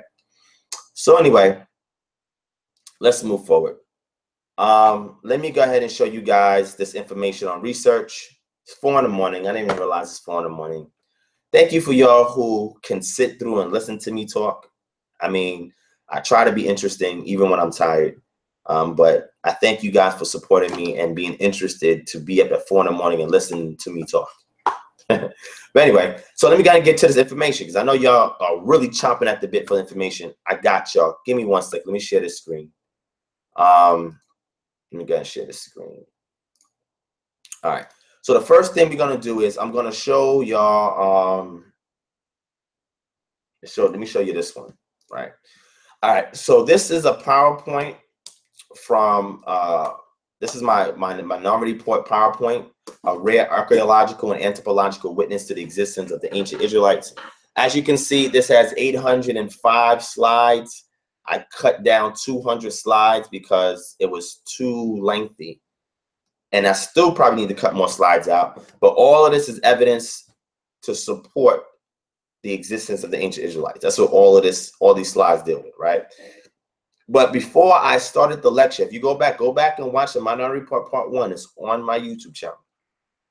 Before I started that lecture, I started telling people about appropriate research methodologies. And did you know, when I started sharing this information, and people was like, well, why are you sharing that? Why are you sharing that? Get to the information. And I'm like, family, you have to understand how I came to my conclusions. I didn't just sit there and read a book. I didn't sit there and just watch a video. I didn't sit there and just go to a lecture given by a professor at some university. Alexa, stop spying on me. Sorry, your Echo Dot lost its connection. Good. Do not activate, Alexa. Chill out. Alexa, are you online? Yes, I am connected to the internet. Alexa, why did you lie to me and tell me you was not connected earlier? I don't know that one. Oh, you don't know. You know what, Alexa? No, I didn't mean to call you Alexa. Just leave me alone. All right, family. I'm sorry about that. So anyway, so people was like up in arms, and I'm like, family, you got to understand, I am very, very particular on the methodology that I utilize to come to my conclusions.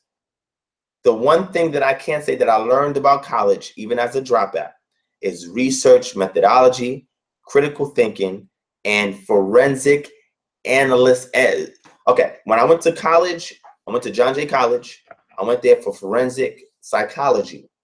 And one thing I learned is forensics teaches you how to analyze a scenario and be able to reconstruct what occurred. And when you deal with an inexact science such as anthropology, dealing with humanities and arts, where anthropology falls under, it is an inexact science, which means that results will vary, right? Because it's not like exact science like biology and chemistry, which you can repeat the results. So you have to be able to especially ancient anthropology of ancient times. You have to be able to learn and know how to reconstruct the past, right? And when you reconstruct the past, then you can tell the history of what happened. But you have to take a methodological approach to reconstructing something that you cannot bear witness to and that you more than likely cannot repeat, right? Even though they say history repeats itself, all right, for those who choose not to learn it. But I wanted to show people the methodology, and people was up in arms, like, get to the information. I'm like, no, you got to see what I went through in order for me to come to those conclusions. So you don't think I'm just taking it out of a book somewhere, right? So just so you know, family, anytime I come to a conclusion on something, best believe that I went through this research methodology, all right? Now, people may not agree with my thesis. That's fine. People may not like my dissertations. That's fine. At least you can respect the lengthy research methodology that went into ascertaining that final point that I came to. Because remember, I told people that the hypothesis that you generate is the algorithm, and the algorithm is designed to crunch numbers. It is an IO, input output model that you feed it information. It will process and crunch it, and it will give you output information that leads you to your thesis. But first, you got to gather the right data by asking the right questions. So here, and you can see it on my screen. I think I'm going to blow it up for y'all. That's better. And I don't have to read it because y'all can see it, but it teaches you what is qualitative and quantitative research methodologies. Qualitative research this is carried out when we wish to understand meanings, look at, describe, and understand experience, ideas, beliefs, values, intangibles such as these. Example, an area of study that would benefit from qualitative research would be that of a student's learning styles and approaches to study, which are described and understood subjectively by students. Okay? Quantitative, where's my quantitative one? Did I put it up here? Quantitative might be on the next screen. Let's see. Yes, quantitative. One method of quantitative research is questionnaires. Questionnaires often seem a logical and easy option as a way of collecting information from people. They are actually rather difficult to design, and because of the frequency of their use in all contexts in the modern world, the response rate is nearly going to be a problem. Let me hide this. Going to be a problem low unless you have ways of making people complete them and hand in blah, blah, blah. But then if you want to create a questionnaire, which I've done for some of my information, you identify your research questions, identify your sample, draw up a list of appropriate questions, and try them out with a colleague, pilot them, ensure questions are well laid out, hand them out, ensure you collect as much as possible, et cetera, right?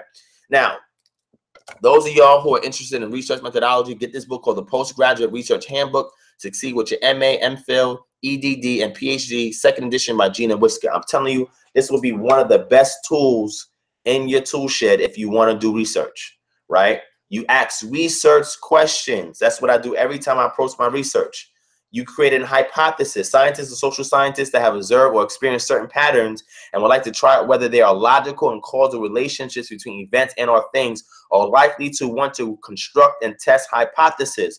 Hypothesis is usually used in scientific research as well as in some social science, which anthropology is, health and organizational or related research. From the Greek,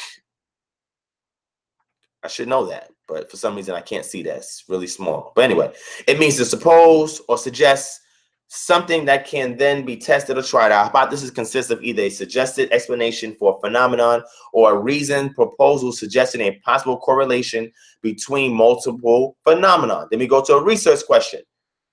And in this chapter, it says they talk about the type of research you're undertaking, the research processes, the kinds of research, and certain research ethics are followed. You have to know research ethics. Okay?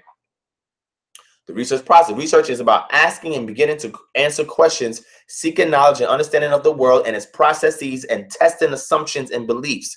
Research is based on inquiry methods, questioning, and hypothesis assumptions that you need to question intents.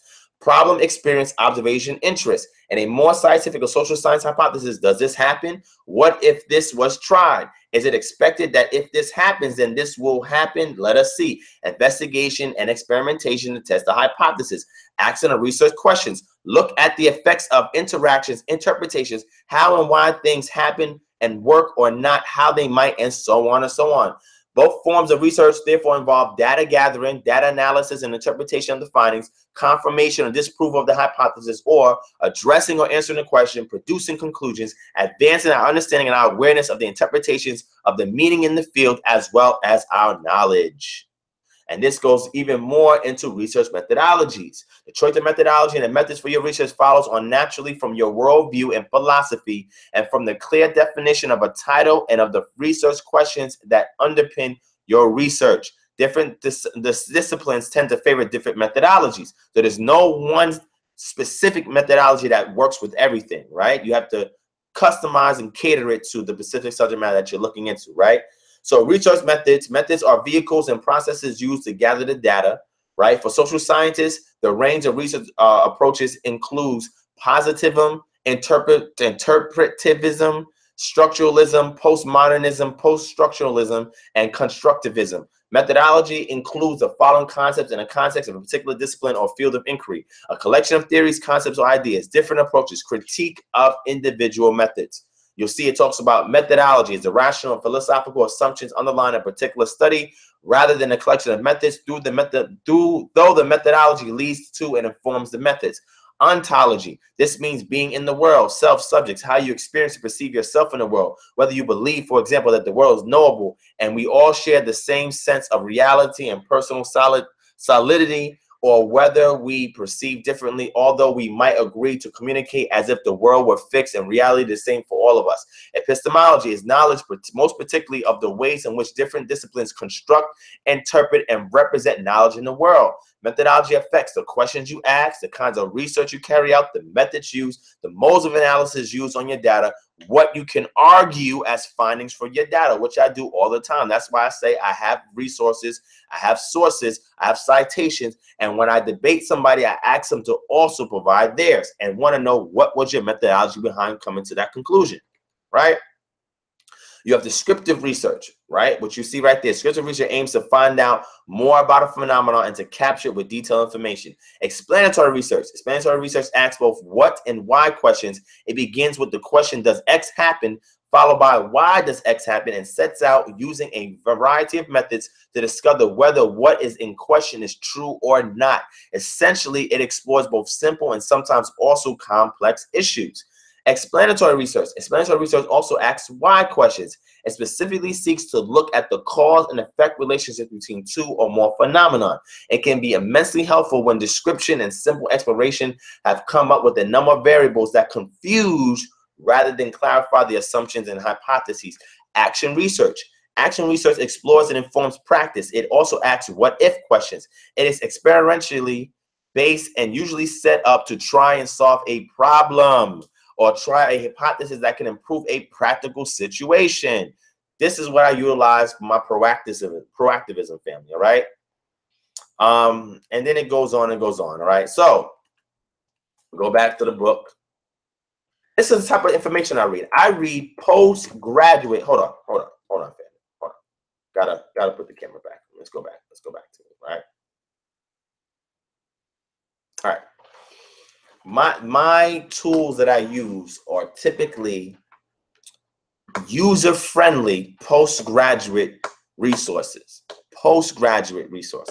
Right?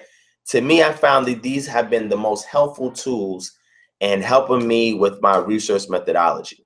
I gave you guys one, okay? But definitely, I have like 5 books like that go through that level of postgraduate research methodologies with you. and equips you to get the most out of your time by asking the right questions so you can approach your study. So it's not about how much time you have to study. It is your approach to your studies that's going to get you more out of your studies. Because I know some people that research stuff and spend hours on something and still don't get it. This book will help you to get it. Okay, so hopefully that helps. I had something else I was going to show, but I ain't gonna worry about it.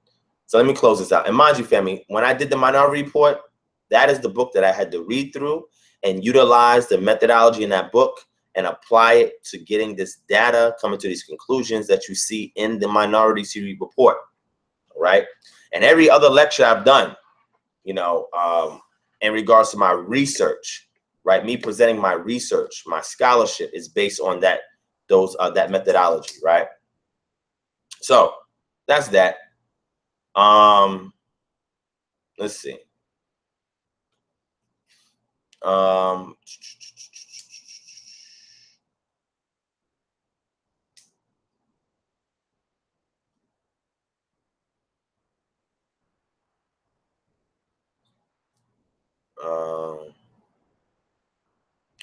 Yeah, I agree with that, G-Dev.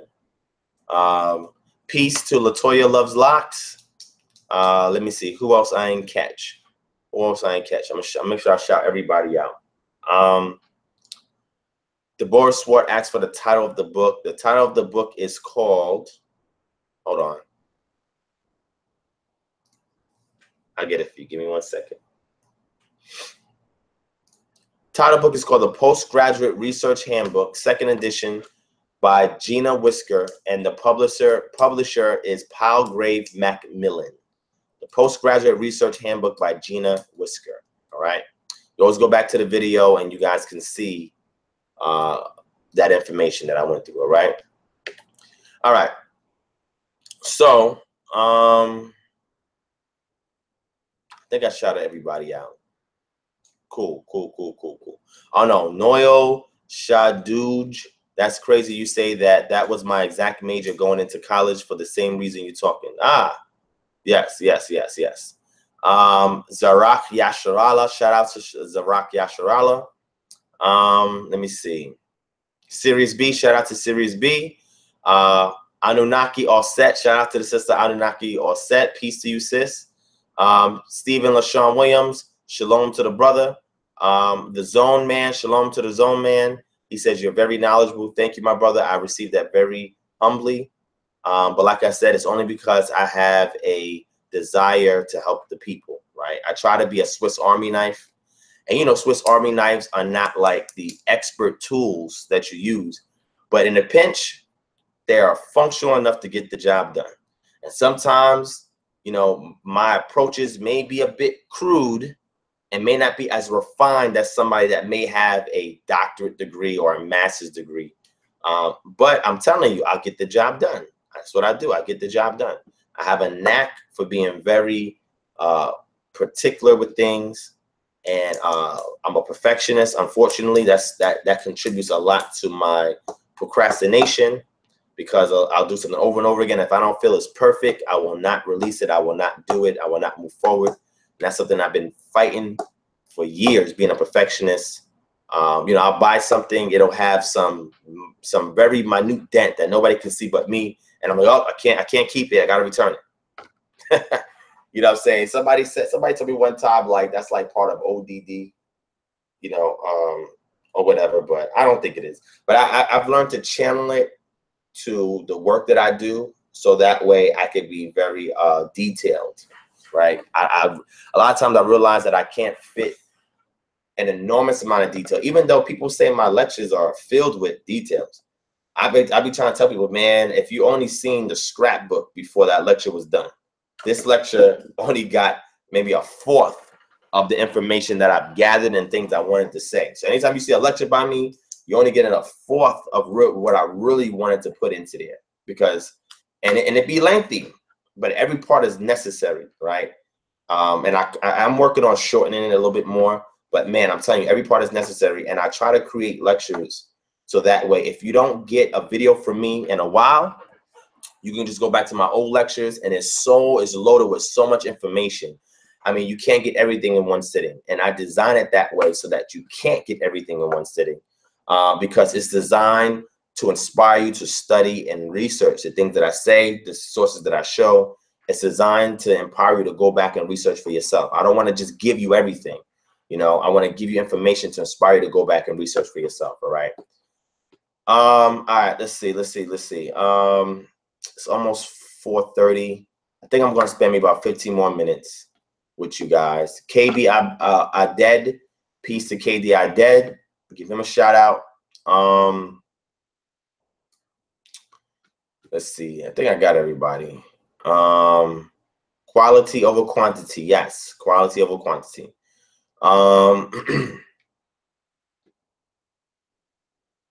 Yeah, so Deborah Swartz says effective presentations also means taking risk by letting go and trust of a beneficial outcome. I definitely agree. Shout out to Terrence McWilliams. Shalom to the brother. All right, family. So y'all can, I mean, if y'all want to ask some questions, y'all can definitely ask some questions. What do you guys think about me implementing a phone so you guys can call? If you guys want me to implement a phone so y'all can call, hit 1. If you guys prefer for me to open up the Hangouts for people to get on, hit 2. So if you prefer the phones going forward, hit 1. If you prefer me to open up the Hangouts for more people to get on, hit 2. Let me know what you want to see. Let me know what you want to see. All right. Shout out to Predestined to Reign, Shantya Judah. Shout out to the sis. All right, so y'all want the phone lines. Oh, okay. And she put 2 too. You get any sleep that way? Do I get any sleep? Man, sleep is a luxury, man. Sleep is a luxury. I'll get enough one day.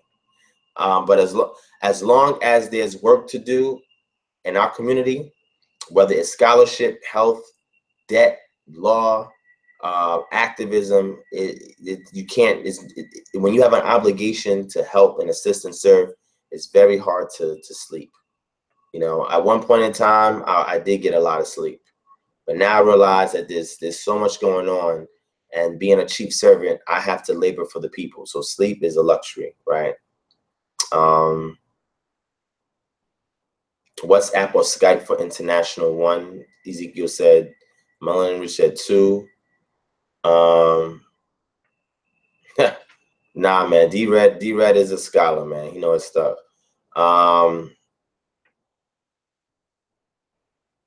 Noel Shaduj, excuse me if I messed up your name. The Shepherd, yes, I have that plan for next year. He says, when, or at what point did people in the biblical era start using different variations of this name, Jesus? Well, you know, Jesus is the English word. So in the biblical era, that name was not floating around. So there was nobody using it. Iesous is one name, which would be the Koine Greek rendition of so-called Jesus. And then you have Yehoshua, which would be another name for Joshua, which it comes from, right? What I want to say, family, is I realized that you know, I try to be able to have a lot of variety in the things that I can speak on, the audiences I can reach, and the information I present. I don't like being this just one lane and that's it. I like to take risks and venture into other lanes, see what I can get. I can put my mind to work in different areas and see what results I get. I know that if I'm good at it and it works, I'll stick with that lane. I know that if it's not, I say that's not my lane. But I won't know unless I try. That's how I got into all the other things that I'm telling you about. You know what I'm saying? But proactive and reactive, 2 different types of activism, right? There's too many reactionary revolutionaries, and not enough proactive revolutionaries. Y'all get that when I go over that when I do the lecture later on. But keep that in mind. That's very important. Proactive versus reactive. That's why we're not getting nowhere as a people, family, because we're too reactive and we're not proactive enough. but I'm gonna show you guys how to be proactive. That's my job. All right. All right. So if y'all got any questions, I'm not gonna ask. If I don't give you an answer, at least I'm gonna point you in the right direction because I'm kind of tired. But y'all can put some questions in. While you're asking questions, if I do decide to answer them, depending upon how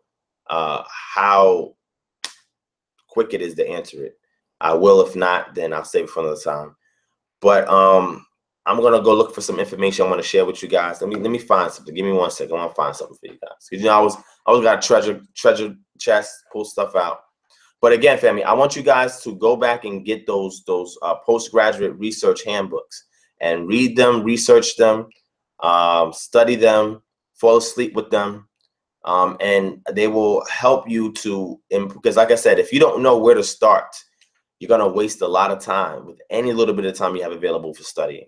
So you have to get some kind of postgraduate handbook for research methodology, and it will definitely teach you how to start your research, right?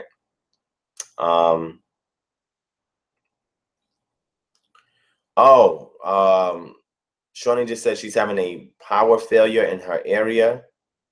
For the last 2 hours, she said she had no lights and her cell phone is going to die. Wow. I'm sorry about that, sis, that you're not going to have that. You know, she's my moderator.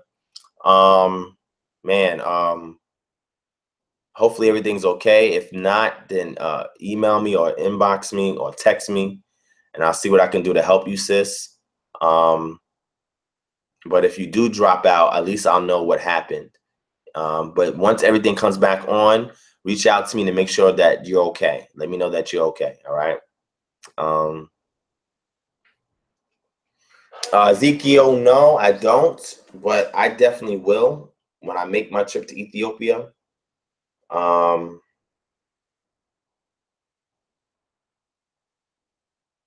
Let's see.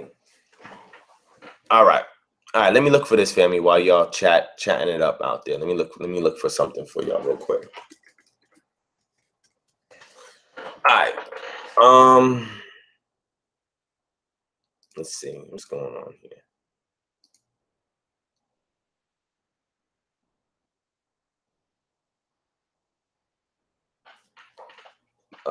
Let's see.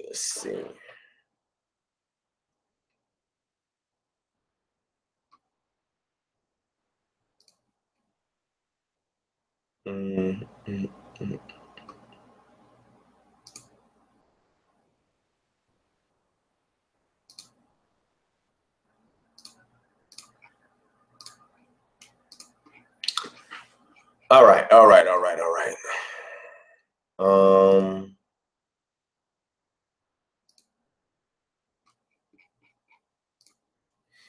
right, let me find something. Hold on, family. Hold on. I got y'all. Let me find something. I need to find something interesting.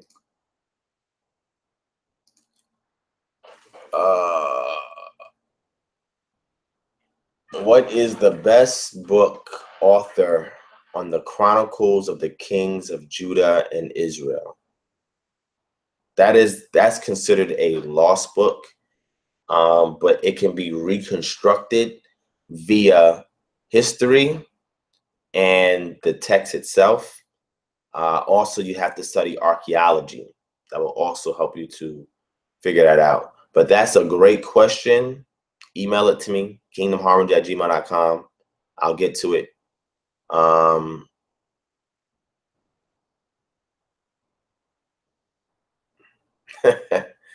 would like to have a lecture on the difference in plain text reading and exegesis, critical historicism, and reading, study, understanding, and explain text with what is called a Hebrew mindset. That's excellent, Deborah. That's exactly what I do.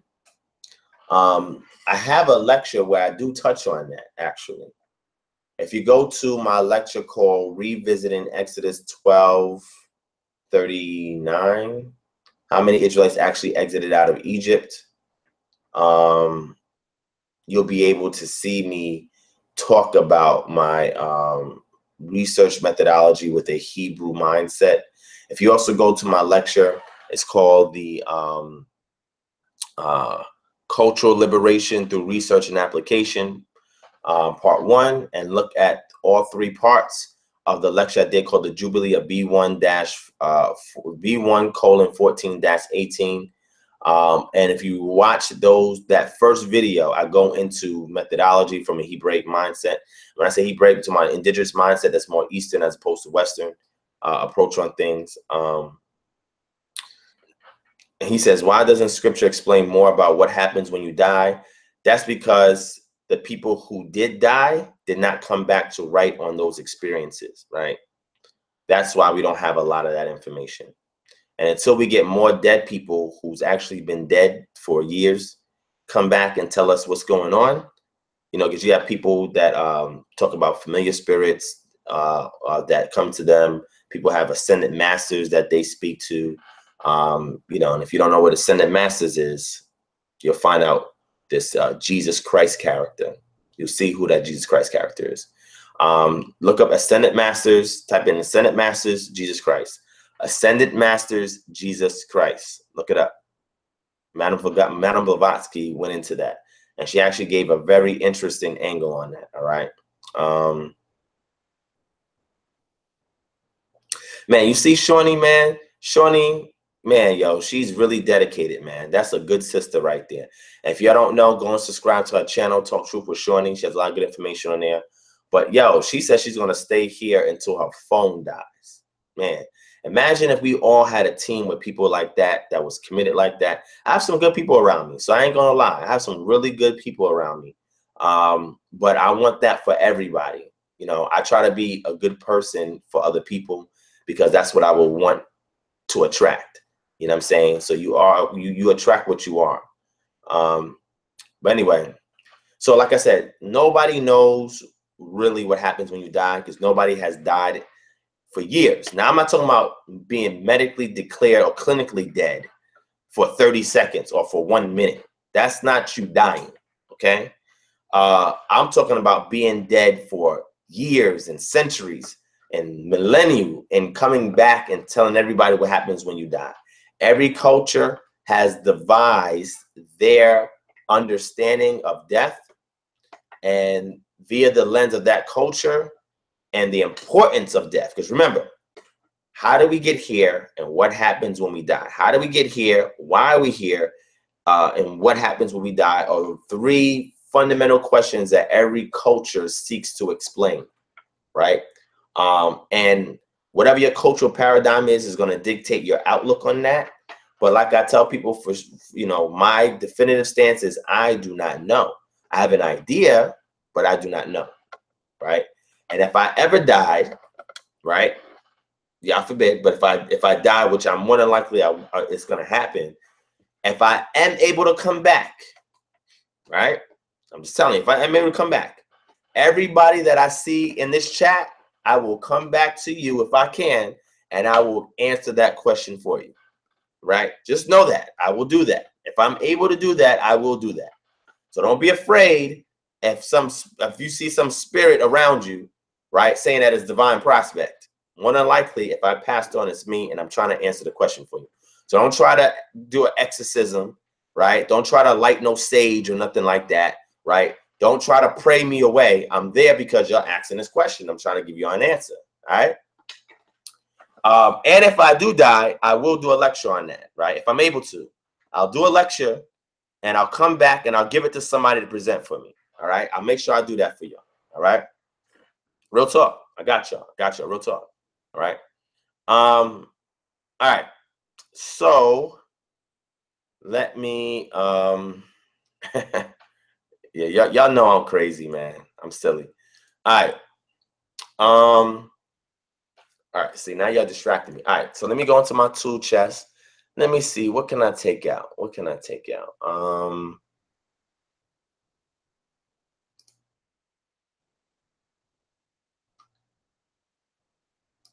Here's something good.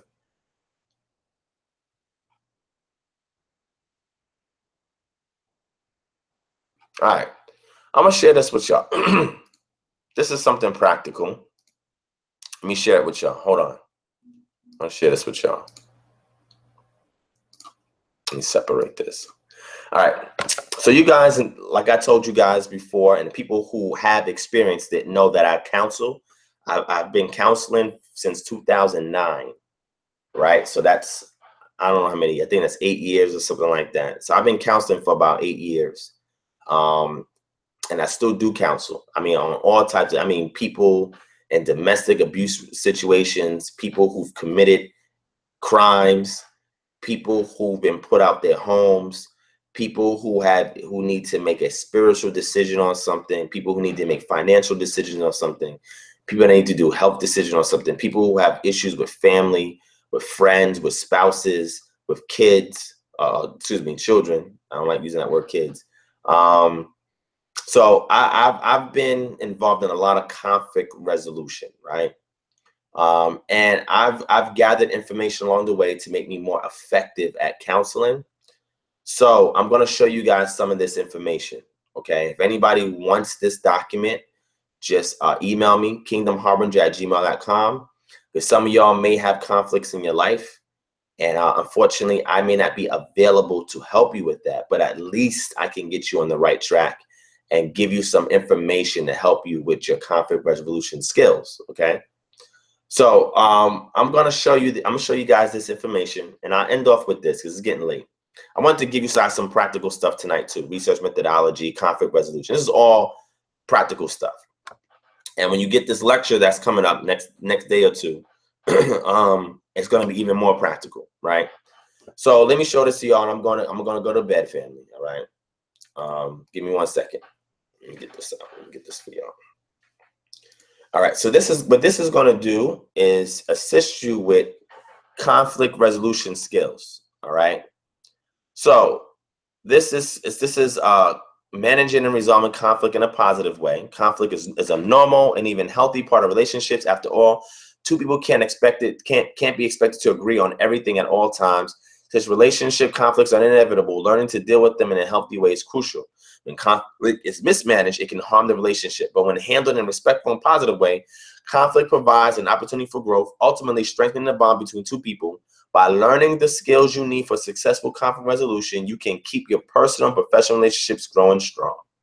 All right. Recognizing and resolving conflicting needs. If you are out of touch with your feelings or stressed out that you can only pay attention to a limited number of emotions, you won't be able to understand your own needs. If you don't understand your deep-seated needs, you'll have a hard time communicating with others and staying in touch with what is really troubling you. For example, couples often argue about pay differences, the way she hangs the towels, the way he parts his hair, rather than what is really bothering them.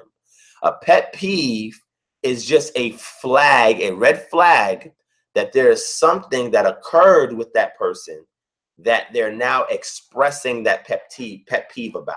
So it's nothing okay, let me put the camera back on me. I gotta put the camera back on me. I gotta talk to y'all real quick. All right. I'm gonna give you guys I'm gonna give you guys some good stuff because I want to help equip you guys, right? One thing that I developed when counseling couples, right? And this is something that you guys can, something that you guys could take home and do, is the first thing I do with the couple is I say this. I tell the couple, I say, hey, what I want you to do is write on a piece of paper all the things about yourself that you do not like. After they write things that you don't like about yourself, whatever the case would be, things that you wish you could do or whatever. And then I tell them, write down on another piece of paper your pet peeves. Write down what your pet peeves are. Write all your pet peeves down, right? And then after that, I tell the people, okay, look, now what I want you to do is the pet peeves paper that you have, right? And the things about yourself that you wish you can change that you have. I want you to take your 2 pieces of paper and I want you to hand it to the person that you're in a relationship with in your exchange papers. And what I want you to realize, and this happens in most case scenarios, that people tend to put more things down about things about themselves they don't like than the actual pet peeves that they have. And you know what the purpose of that is? To show people how to deal in a matter of utilizing equity, tact, and sensitivity.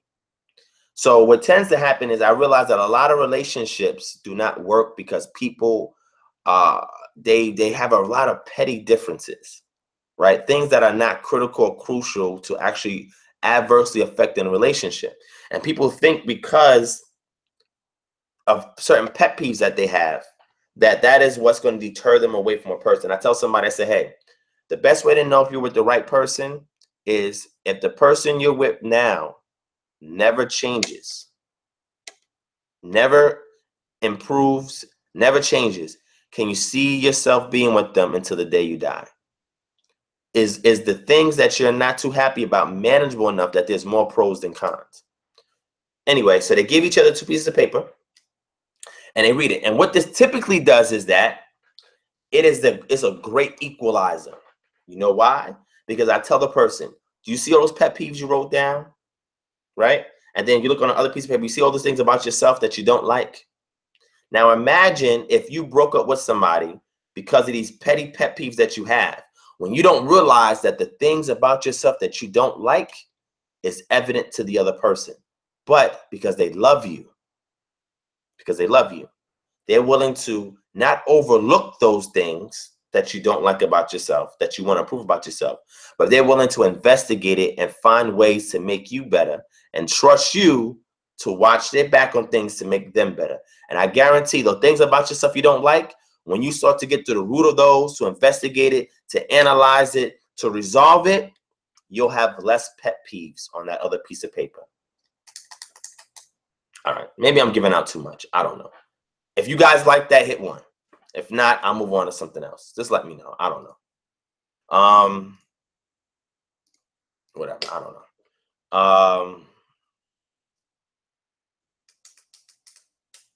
All right. I don't see nobody hitting 1, so I guess y'all don't like that information. So I guess I'll switch to something else. I don't know. I'll probably find something else. Okay, I guess y'all do like it. All right. You see, I try to have diversity and variety on my channel, right? All right, cool. So y'all like it. All right, so let me finish. I'm gonna give you, listen, family. I'm equipping y'all with practical things now. See, I don't want to just keep coming on these live streams and give you all this deep information. I have to give you guys something practical that you can take to the bank, that you can take right back home and apply it the next day.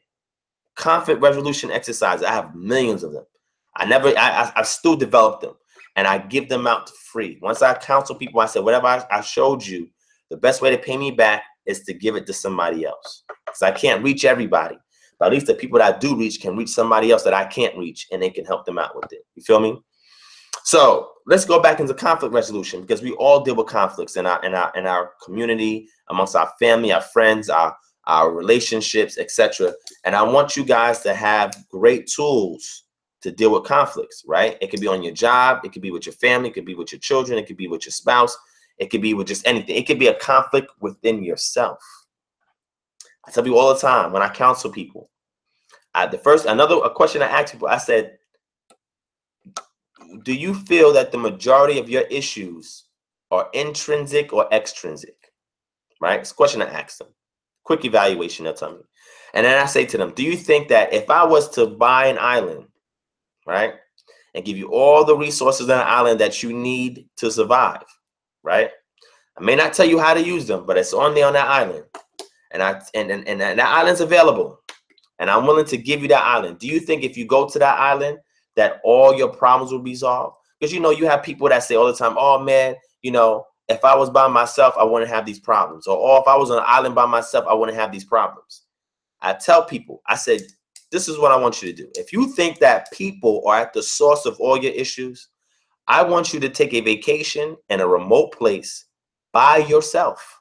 No social contact, no social media, no phone, no internet, no radio, nothing that sociologically ties you to another human being. And I want to see how long it takes for you to maintain your sanity before you reach the level of insanity. I have so many associates of mine, friends of mine, who's been to prison and has been locked in a hole because they be getting into fights and stuff like that. I went to go visit them, stuff like that. Get locked in a hole in prison and thinking that in isolation, they will be away from their enemies, away from associates, and then they will have time to think and be by themselves. Do you know that psychologically, after 6 hours of the body realizing, the mind realizing that it's alone by itself with no social contact. A social contact is one of the things that has allowed us to have the human touch. That the mind starts to go crazy when people start to develop thoughts in their mind and they hear voices talking to them. That is their subconscious communicating with them because they're unable to establish the appropriate social bonds. This is just something deep. I mean, trying to simplify it. But I tell people, I said, if I give you that island and you're on an island by yourself, do you think that all your problems will go away? If you're on an island by yourself, with nobody on it with you, and you have all the resources you need to survive, do you think your problems will go away? And you know, most people will say yes. And then when they say yes, I say to them, what is the longest amount of time that you've ever been by yourself? It's the next question I ask them. And then they say, yeah, DJ Soup is like me. You know, I'm a introvert / extrovert. I'm strange like that. Like, I can enjoy being by myself or being with people that I love, that I enjoy their company. I don't have to be in a social setting. But I realize, given my obligation to the community, even in the social setting, I can still do well. I'm very sociable. I'm very approachable. I know how to make jokes. I know about how to make icebreakers. I know how to compliment people, how to empower people. So I'm effective whether I'm in a social setting or by myself. But I realize that I need a balance of both. I cannot be so extremely introverted that I interfere with my potential extroverted capabilities, because I realize that if the reason why I want to be more introvert is because of the people around me, then I got to find different people and put different people around me. And nowadays, with the advent of social media, there's no limit to the amount of people that you can meet. Even though some people are crazy, and we know some people are sane. Even people you meet in person can be crazy or sane. Not just the internet. The internet just allows a person to be more crazier anonymously. That doesn't mean they're not that way in real life. It's just that now they have a place to do it where nobody will find out that it's done. You know what I'm saying? But what I say is that most people have not been by themselves long enough. Even introverts have not been by themselves long enough to make a determination that if I was on an island by myself, that I would have no problems. I tell people that no matter how far you run, no matter where you go, you can never escape yourself. You will always be with you no matter where you go, no matter who you're around. So all that list of things about yourself you don't like, here's the problem. When you're on the island by yourself, you have to take care of that by yourself. You have no help with that. There's no way to improve. Now, that doesn't mean moments of time alone is fine. And I encourage people to take sabbaticals and have time to themselves so they can clear their mind. But I tell people, don't stay in that state for too long. There's a season for everything. And you have to learn when to plant and when to reap in what seasons. A lot of people don't understand that. A lot of people are out of touch with that. But when I counsel people, I teach them how to do these things. All right. Yeah, we still need social contact. We do. You know, and what we realize is that a lot of people, and not saying introvert, nothing wrong with people who are introverted. As long as you understand that you still need some, even the people on here that said they're introvert, y'all on this channel. You're still interfacing with me or somebody in the chat. There's still a degree of contact that you need to maintain sanity. All right. So anyway, I agree with Just Looking. So thank you, sis. She said, thank you for all you do. Is greatly appreciated. I appreciate that. All right. So let me finish conflict resolution so I can go to bed, because otherwise I'll just be dropping gems with y'all for hours. And I still have a life and things to do. But I've also accepted that you guys are part of my life too. You know what I'm saying? But I have to manage it within a margin of time. So let's get back into conflict resolution. I think you guys can really help you guys a lot. And these are questions that I give out when I counsel people. It's a lot of questions. I'm like, Now, mind you, I have no degree in this. I just have a knack for solving problems, other people's problems. Try my problems, but I put myself on a back burner and normally put more people before me. And I just say, damn, I just want to help people. And I try to find ways to do it. I mean, I don't know. You know, I guess that was just something that was divinely installed in me. I don't know. Even when I was young and I was a semi-savage, I still helped people. You know, but that's neither here nor there. All right, semi-savage, right? That sounds crazy. So, let's go and finish reading this. Let's go finish reading this. All right, I'm gonna share the screen. Give me 1 second.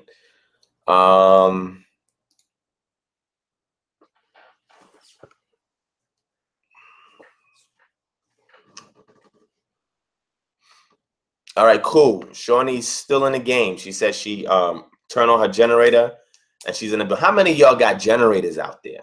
Let's talk about that. How many people have generators out there? If you don't have a generator, get one. And if you can't afford a generator, get a battery backup surge protector. Battery backup surge protector. And plug in all your essential devices into that. All right. And there's a lot of waves, shortwave radios. How many of y'all have shortwave radio receivers and transmitters in your home? How many of y'all know Morse code? See, this question just to ask, family. This stuff that's important. One day you may need it. You may really need it. You know what I'm saying? But anyway, let's get back into conflict resolution. Now, family, think about this. All the stuff that I've shared with you guys, right? When I'm featured on a platform, people know I know this stuff. They know.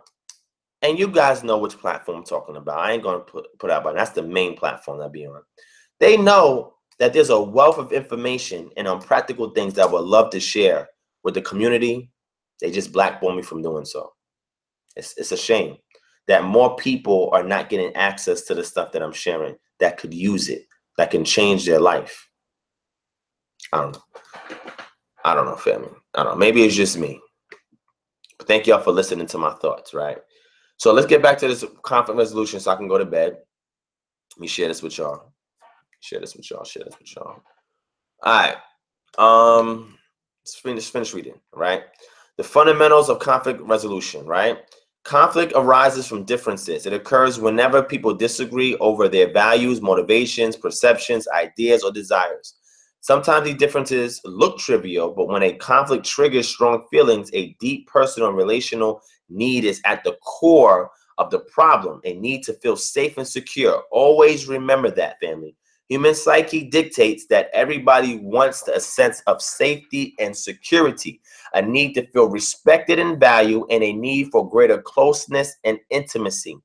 We have to learn that a lot of people have been destabilized of these things, and people who counsel have to look for ways to install safety and security, right? The need to feel respected and valued, the need for greater closeness and intimacy. One thing that also helped me in counseling is Maslow's pyramid, right? Let me show that to y'all real quick.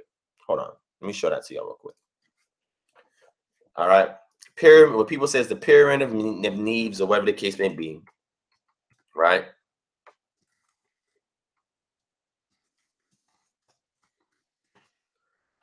All right. So it's Maslow. Why I say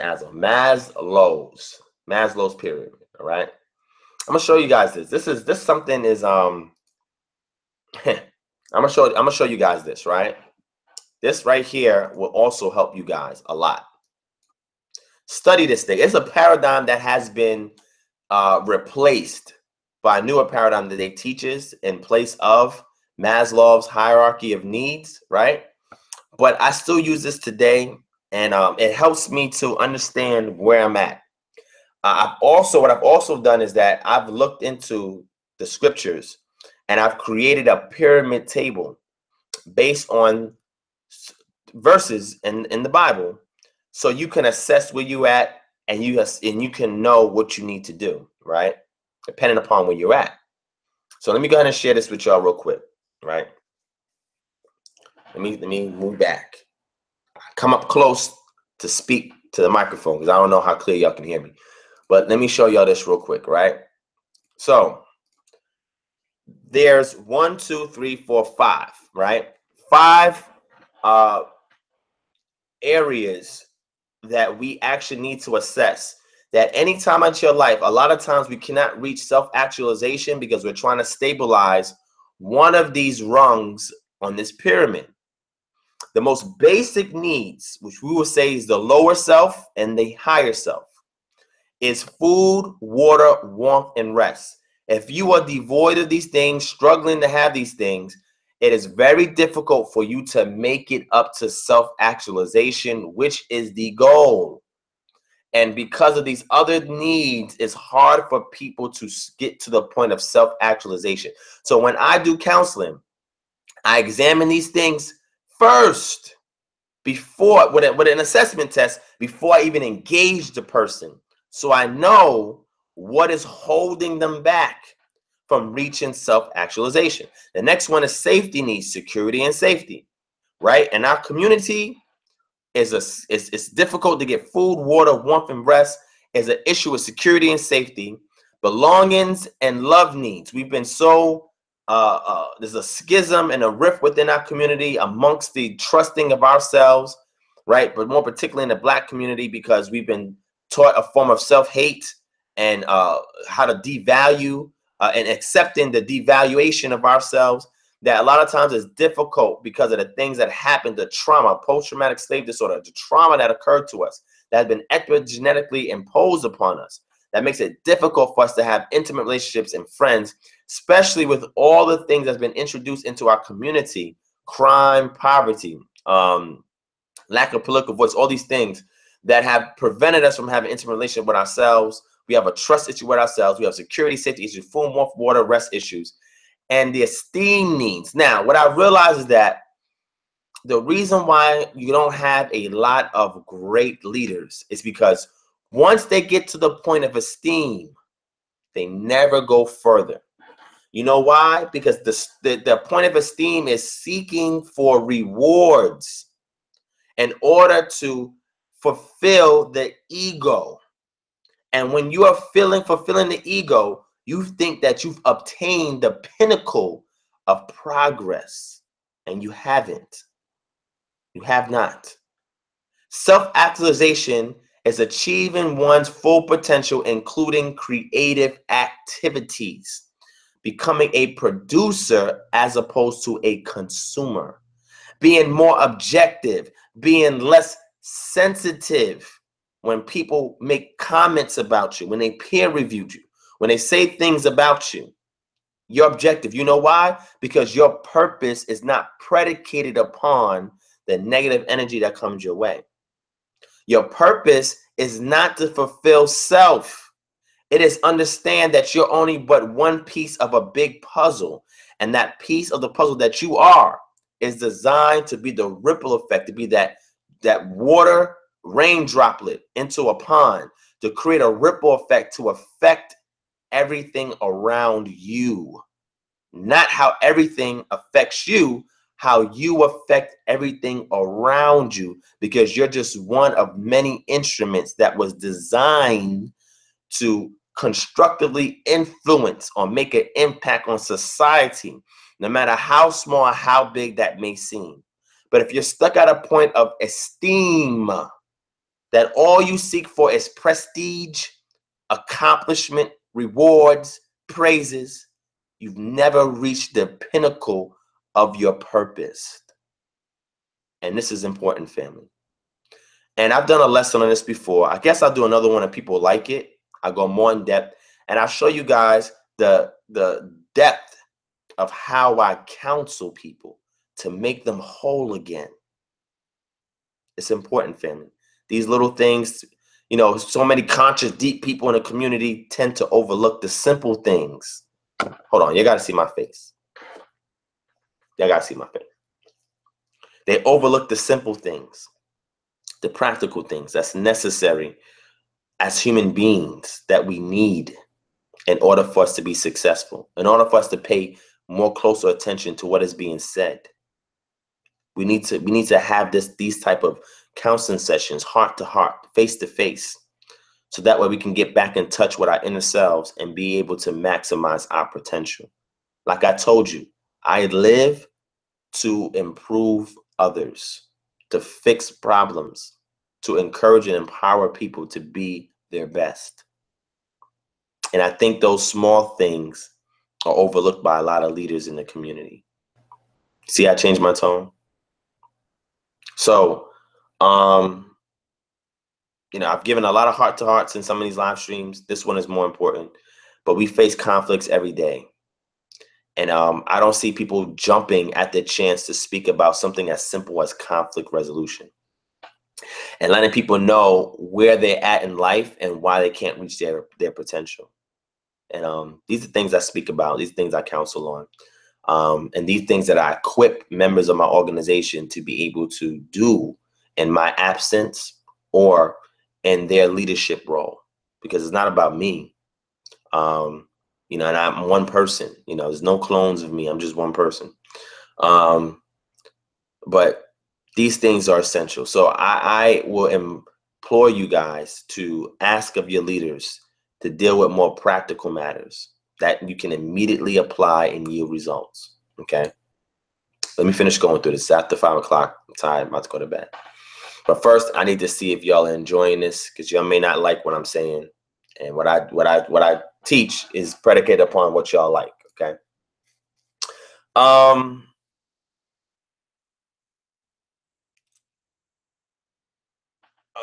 man.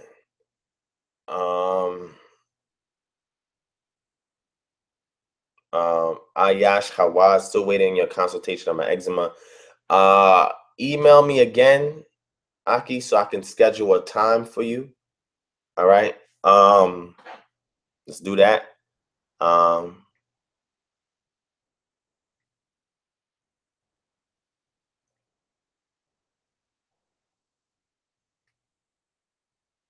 Let's see. It shall be what it shall be. Shout out to you. I don't think I gave you a shout out. Shout out to the brother there who donated $5. I appreciate that. Every little bit counts. Is going to go towards proactivism, health, debt elimination, providing relief and aid to people in need, counseling sessions. You don't understand, when y'all donate, y'all actually help people get free counseling sessions, free consultation, free resources. So it's not just for me in the ministry, it's to help other people. And people that know me know that I'm willing to sacrifice. But I'm only limited to an amount of assistance that I can get, right? So those of you who still want to join the organization, we signed on 10 new people. If more people want to join the organization, email me at kingdomharbinger@gmail.com and send me your inquiry request, and we'll address you from there to help you guys out. So I can give the members these tools so they can take what I give them and build something greater. I never want anybody to duplicate me. I want people around me to be greater than me. I just want to be the small flame that sparks the fire. That's it. That's it. Even if it's that small flame that you put on the wick of a candle just to help you make it through to your destination, I'll just be that candle. You know what I'm saying? I'm okay with that. You know what I'm saying? If I never get any other acknowledgement in life, I'm okay with people saying, man, he was that flame on the candle that I had to help get me from point A to point B. That's it. I could care less about anything else, to be honest with you. But that's just me talking, right? Thank you, family, for bearing with me. I appreciate that. Just looking, that's correct. Oh, he says, what's my email? Let me put it in the group.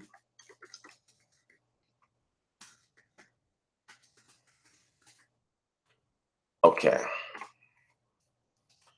All right. All right.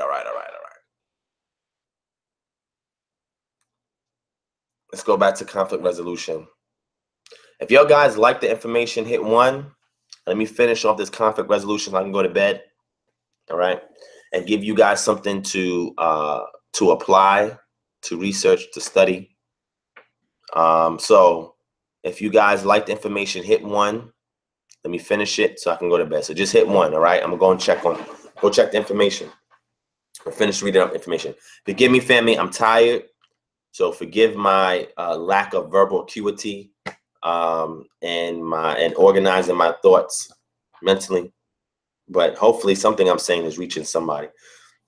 So anyway, all right, family. Y'all like it. Shout out to Levi Yisrael. I didn't shout the brother yet. So shout out to the brother yet.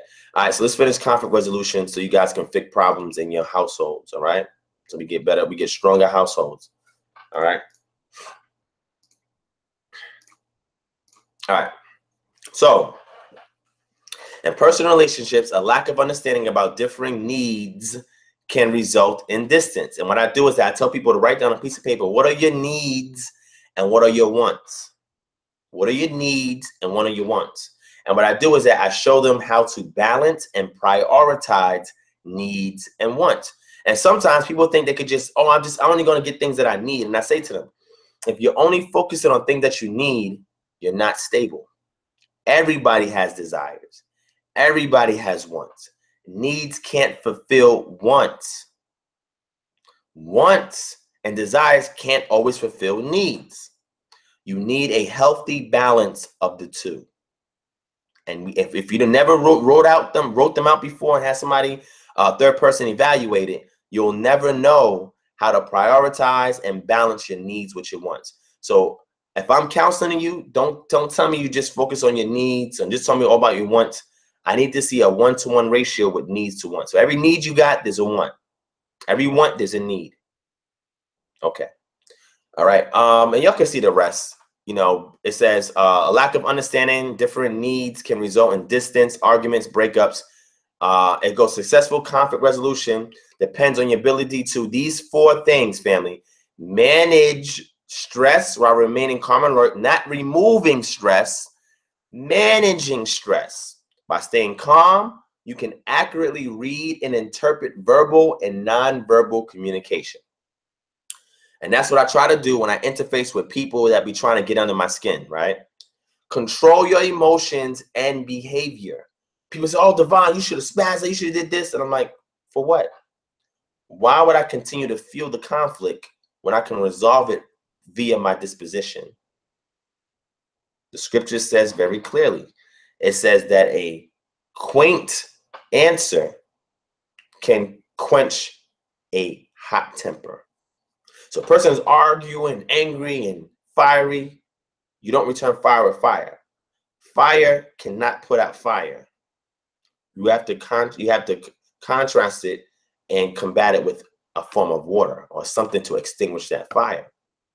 So when you control your emotions and behavior, when you're in control of your emotions and you can communicate your needs without threatening, frightening, or punishing others. Now we have to really look at that, because women and men are physiologically wired much differently. Women have to reflect their emotions. That is part of their feminine energy, and what makes them a woman is being able to reflect those emotions. But the reflection should not be a form of projection. Let me say it again. The reflection of your emotions should not be a way to project. Okay, this is very important, right? And I want my women who watch this out there to understand that it's natural for you to have emotions, to be in touch with your emotions and with your feelings, because that is something that makes you distinct in regards to your gender. But do not use your expression of emotions or your reflection of emotion, not expression, reflect. And women, if you don't know how to reflect, there are women that can teach you that. I can teach you that, but you can only see it from a good example of a woman to know what that is. Because women don't know how to reflect their emotions. They project them. They don't know how to reflect them. And this is deep, family. And for the women out there, please take note of what I'm saying, because it will help you in so many different ways when you learn how to reflect as opposed to project. And I do counseling on that. If you want counseling on that, email me and I can counsel you. And what I can do is, once I give you these tools, I can hook you up with another woman who's an example. I'm not one of the men that think, oh, I could teach a woman everything. Of course not. I'm not a woman. I can't do that. I can give you the tools, give you the information, and then pair you up with another woman who's a good example to help groom you. That's the word I'm looking for. Tie fan. Pay attention to the feelings being expressed as well as the spoken word of others. Communication is mostly non-verbal. Communication is mostly non-verbal. communication is mostly non-verbal. If all you're doing is looking for words that somebody's saying, you are missing what is being communicated. Eye contact is important, whether they shift their eye to the left or to the right when they speak to you, whether they give you eye contact, whether they look down, look away, whether it seems that they're distracted when you bring a direct issue or matter to them. Posture is important, right? Hand movements is important, right? Tone in a person's language is important. Choice of words is important, right? Buzzwords. When certain words you say evoke an emotion, that's important. Pay attention to that, right? Avoidance of certain issues, escapism, body language, tone, right? Not what's being said, but how it's being said. Assessing all of these things will allow you to be more tactful and diplomatic in your relationships with other people. Be aware of and respectful of differences. By avoiding disrespectful words and actions, you can resolve the problem faster. A lot of times people think that the differences that other people have is a reason why they can't get along with them. And I'm here to tell you that is absolutely incorrect method of approaching conflict resolution. The differences should be welcomed, right? They should not be overly encouraged, because sometimes what that will do is that cause a person to use their differences as a wall to keep you away from them. But it should be welcomed. And once it's welcomed and once it's respected, then it can be balanced, not countered. Then it can be balanced. Okay? 4 key conflict resolution skills: quickly release stress. The capacity to remain relaxed and focused in tense situations is a vital aspect of conflict resolution. If you don't know how to stay centered and control yourself, you may become emotionally overwhelmed in challenging situations. The best way to rapidly and reliably relieve stress is through the senses: sight, sound, touch, taste, and smell. But each person responds differently to sensory input, so you need to find things that are soothing to you. Okay? Conflict resolution skill number 2: recognize and manage your emotions. Emotional awareness is the key to understanding yourself and others. If you don't know how you feel or why you feel that way, you won't be able to communicate effectively or smooth over disagreements. Although knowing your own feelings may be even simple, many people ignore or try to sedate strong emotions like anger, sadness, and fear. But your ability to handle conflict depends on being connected to these feelings.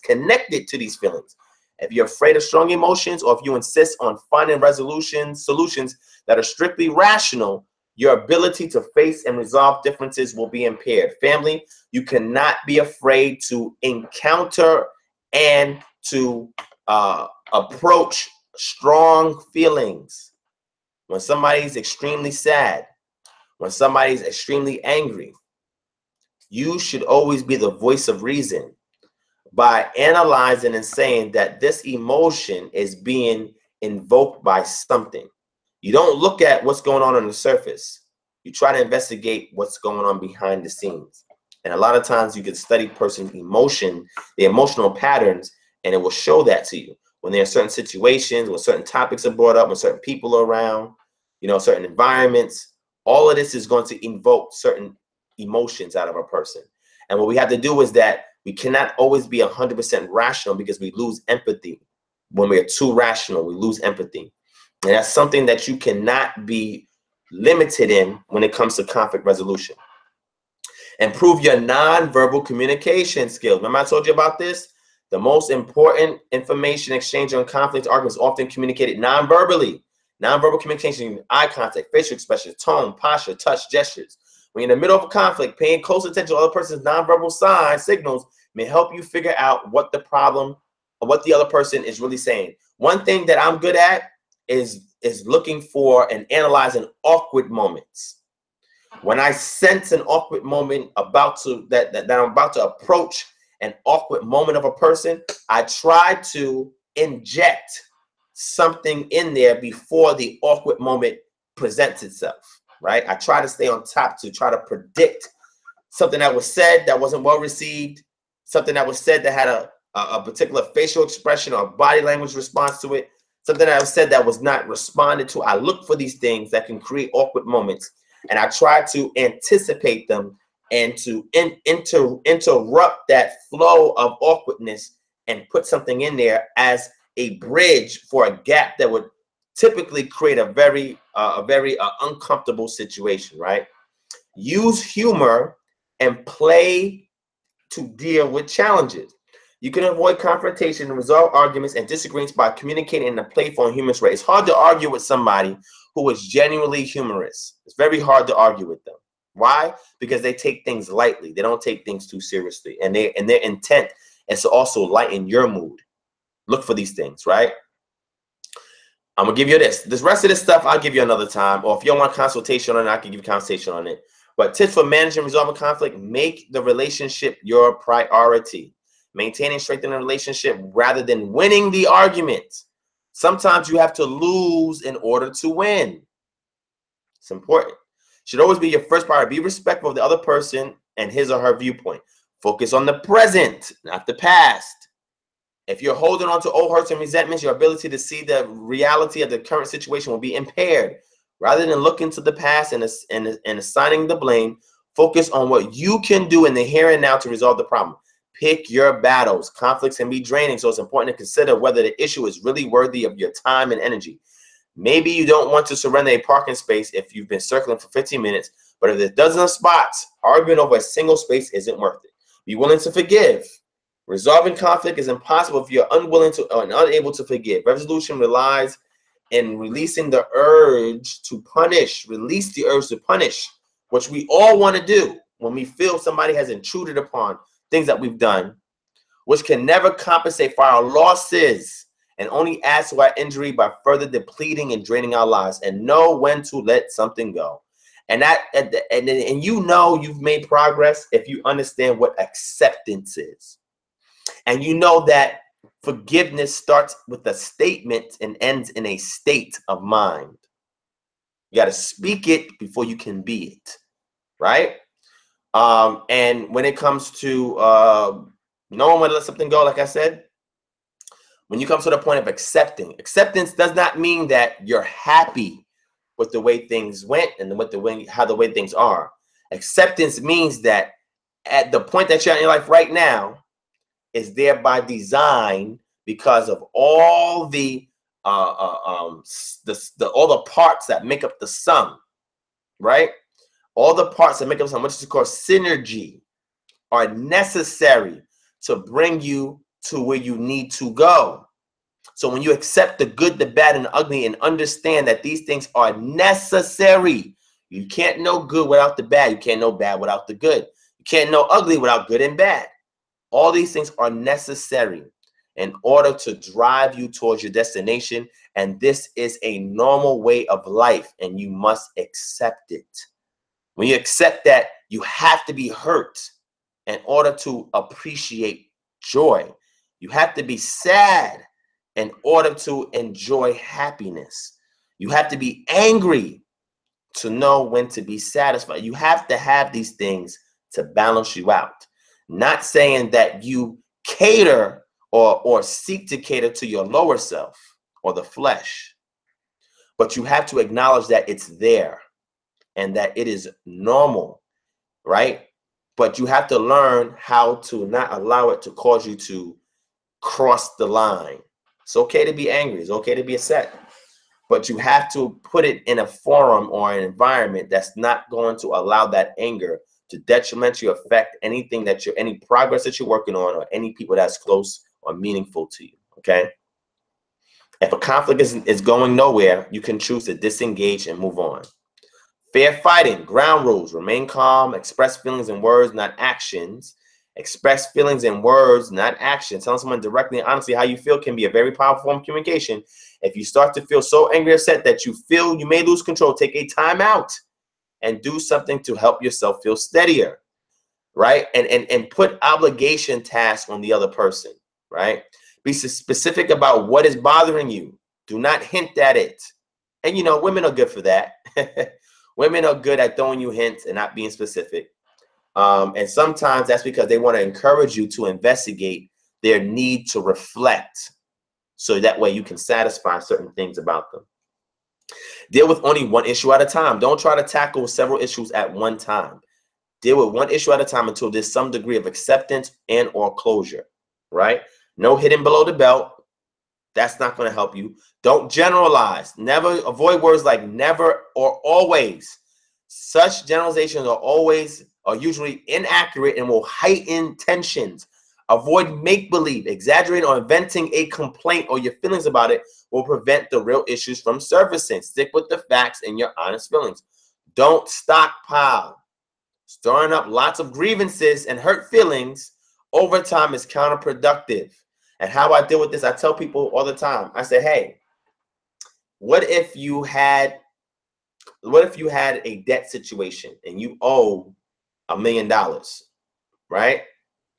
And this $1 million that you owe accrues interest over time, and it's very difficult for you to pay back. What if your inability to pay back was a charge to your character, and because of such, the interest was increased? That's deep what I just said. Y'all can rewind that and go through it. So I say to them, think about that with other people. Your stored up grievances is putting $1 million debt on them that they can never fulfill. How can you ever expect them to satisfy your need to move forward if all you're doing is counting all the grievances and laying them upon them? That's like you having a loan out for a house, or a loan out for let's say a loan out for a house, and the house is $500,000 and you're making mortgage payments, right, every month. Or you have a student loan and you're making payments every month. Let's say because they meet you in person, they don't like your character, they say, we're going to default on that house. Give us all our money. We're going to default on that loan. Give us all our money. How many of us will be able to recompense what we owe? So because we want that flexibility from our creditors, Alexa, stop spying on me. I will unplug you. As you see, she didn't respond this time. She'd be bugging out. We have to be able to say the same amount of grace, leniency, flexibility that we want from our creditors when they encounter us. We have to realize that we are also creditors and debitors in our social relationships with other people. So the same way we would want our creditors financially to deal with us in a particular fashion, we have to realize that we are also creditors to other people because they may owe us things, right? But we have to learn equity. You get out from what you put in. Avoid clamming up. When one person becomes silent or stops responding to the other, frustration and anger can result. Positive results can only be attained with two-way communication. Silence is not always a bad thing. If you see that if you're in a conflict with somebody and you're making good points and they become silent because they're processing, don't overdo it. Stop and say to them, please enlighten me on what's going on in your mind right now. I can tell that you're calculating and processing what I'm saying, and I cannot progress forward unless I hear some words of consolence from you to ensure that I'm making progress in the right direction, because I do not want to do wrong by you. And I have to honor you for even actively listening to what I just deposited into you, right? So don't beat them up when they've already surrendered, right? Yield to their surrender and encourage them to reflect from what was shared, and you'll see you'll get very far. All right, so with that, family, I'm done for tonight.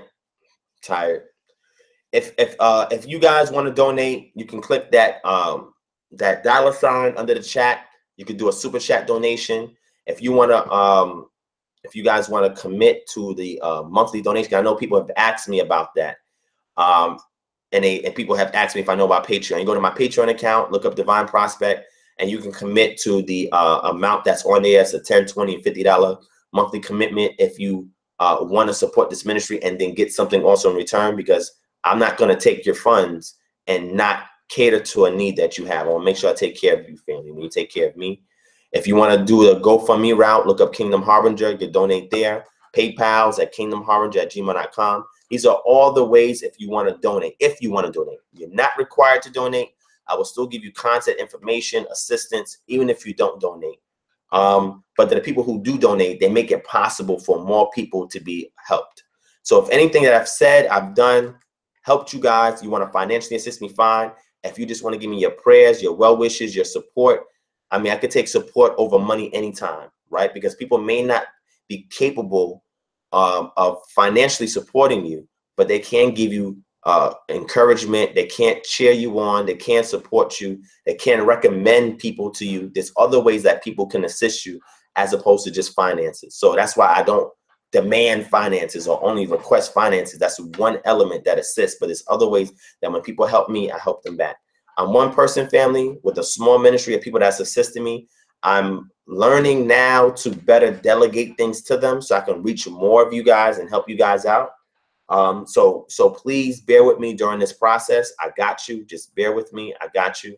And thank you guys for taking time out past 2.5 hours to listen to me rant and rave about stuff. An update. I hope I said something that was empowering, that was enlightening, that can equip you, edify you, encourage you, empower you, and educate you to be the better, a more better you, that is allowing you to tap into your unseen potential that you're not aware that is there. I just want to awaken it out of you and have you nurture and cultivate it, right?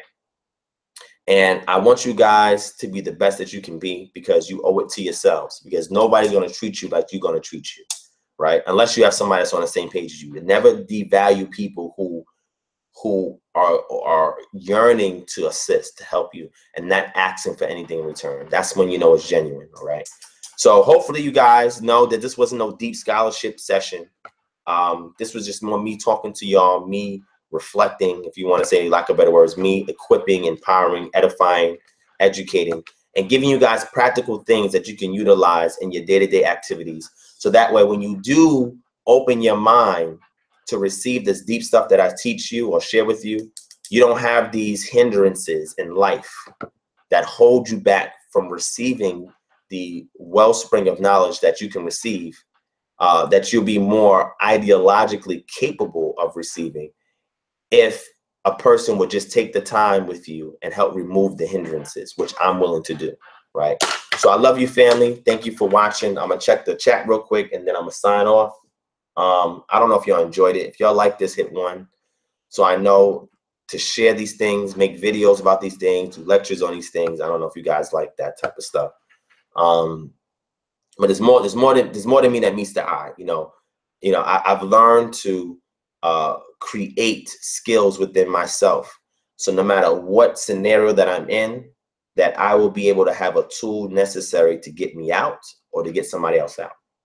So I try to have a lot of variability in the things that I teach, the things that I do, because I'm always looking for a way to help. You know what I mean? So, all right. Let me see what y'all saying in the chat. Okay, people hitting 1. All right, the email, let me put it in there. I still have emails to catch up on. I'm gonna do it. I'm gonna catch up on these emails, more emails on Monday, right? I'm gonna catch up on emails on Monday. So a lot of people who I didn't get to, I'll get to a lot of people on Monday. I may not be able to get to everybody, but I'll get back to a lot of people on Monday. Tomorrow, I have other things going on. Well, today I have other things going on, and then I have a lecture I'm doing later on tonight. So I probably won't be able to respond to emails, but I'll do my best to do it on Monday. All right. Let's see. Thank you, Deborah, for that. Thank you, Noel. Thank you, DJ Souped. Anunnaki, all set. Who else is up here with me? Sirius B, Rhonda Strong, Ezekiel Stevens. The lecture, he said, Ezekiel wants to know what the lecture is on. Let me show you real quick.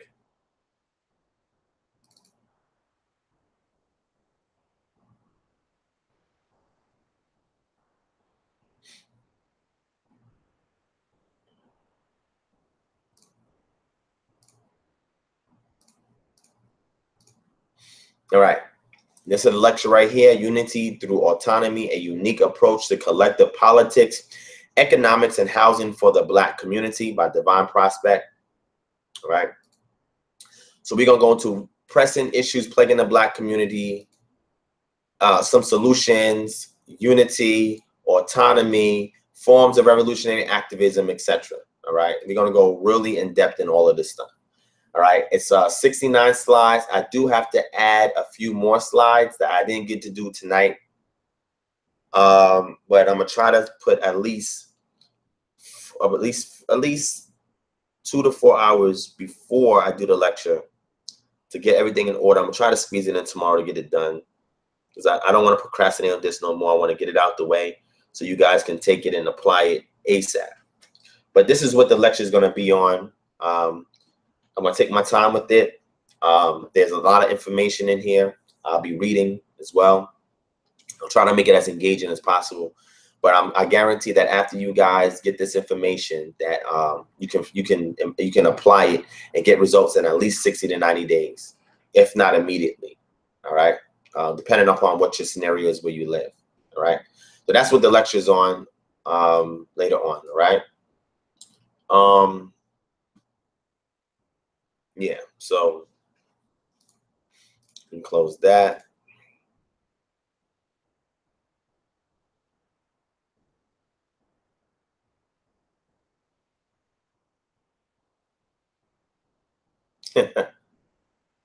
Thank you, family. I love you guys, man. I love you guys. Thank you for all your support, man. You guys make it possible for me to do what I do. And you guys are the reason why I don't give up.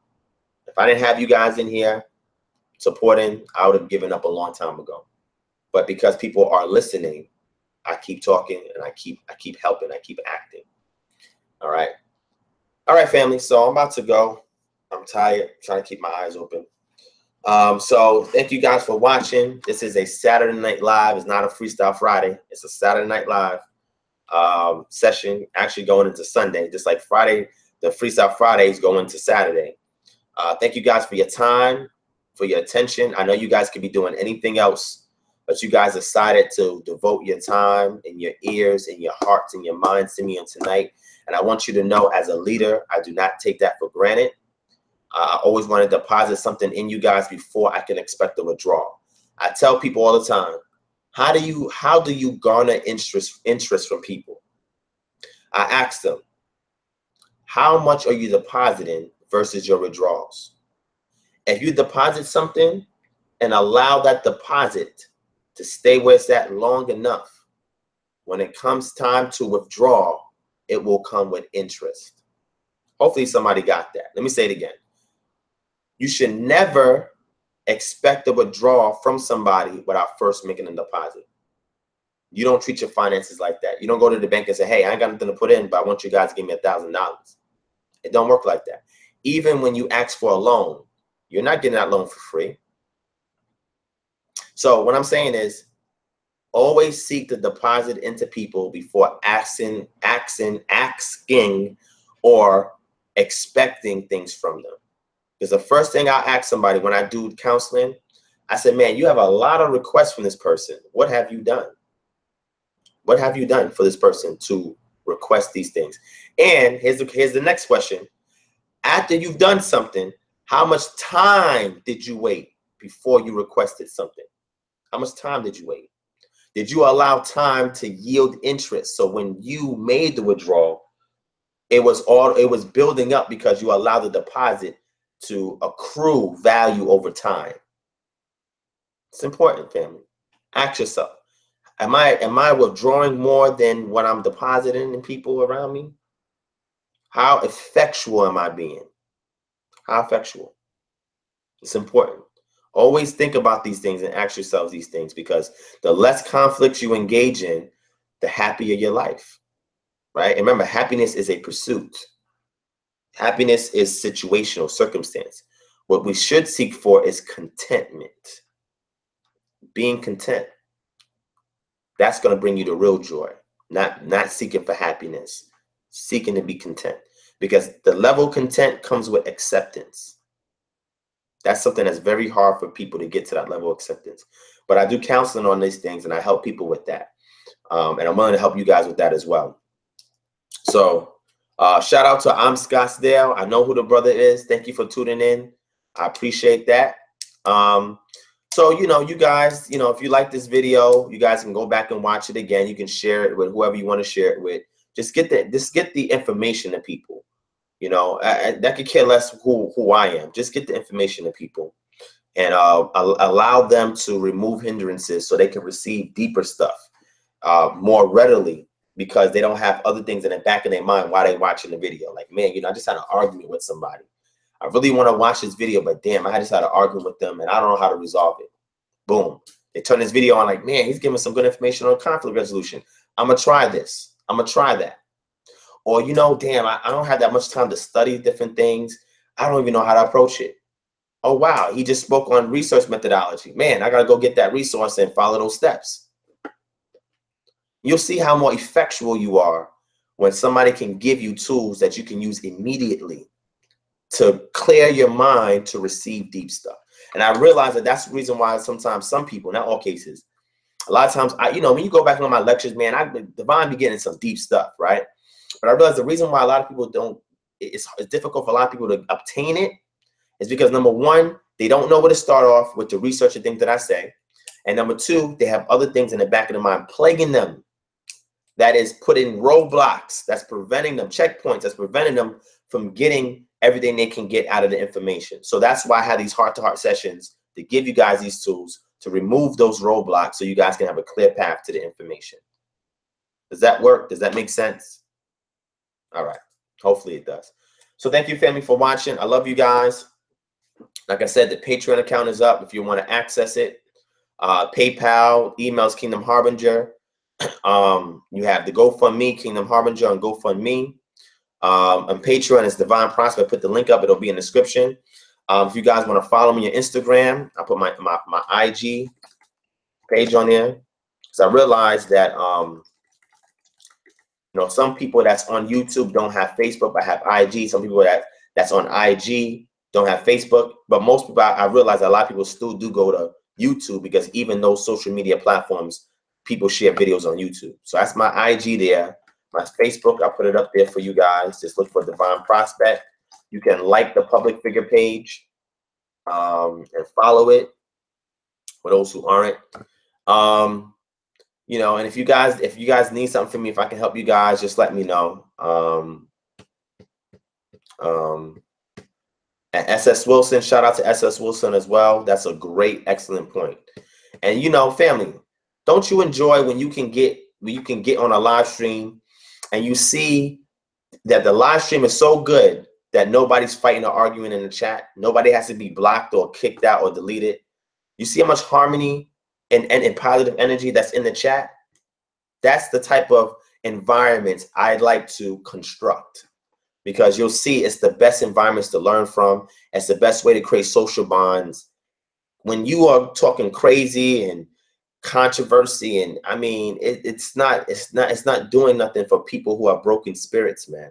And we don't realize people have these broken spirits, and we don't, as leaders, you don't want to give people excuses to stay in a broken state, right? To stay in a state of resentment and anger and retaliation. That doesn't get you nowhere. Smile once in a while. Tell a joke, find out a joke, try it out. Learn how to resolve your conflicts. Improve your research methodology. Learn to be objective, as much as you can. We all still have a degree of subjectivity. And learn to respect other people. You'll get very far that way. Diplomacy and tact, I'm going to do a lesson on that next year. Diplomacy and tact will get you very far. And you don't have to compromise to display diplomacy and tact. It's just learning subtle ways to communicate to get your desired results. And a lot of times, sometimes it may require you to yield in certain instances. It may require you to put more pressure on, but it's all in learning balance and establishing balance. But each one of you in here has that potential. Everybody in this chat and watching this video, y'all have that potential. I know it. And if you don't believe you have it, set up a one-on-one with me and I'll bring it out of you. Deal? Deal. Give me fist bump. Fist bump. Fist bump. All right. Don't mind me. I'm tired. All right, family. I love you. Have a good night. Peace, shalom, black power. Till we meet again. All right, family? Peace.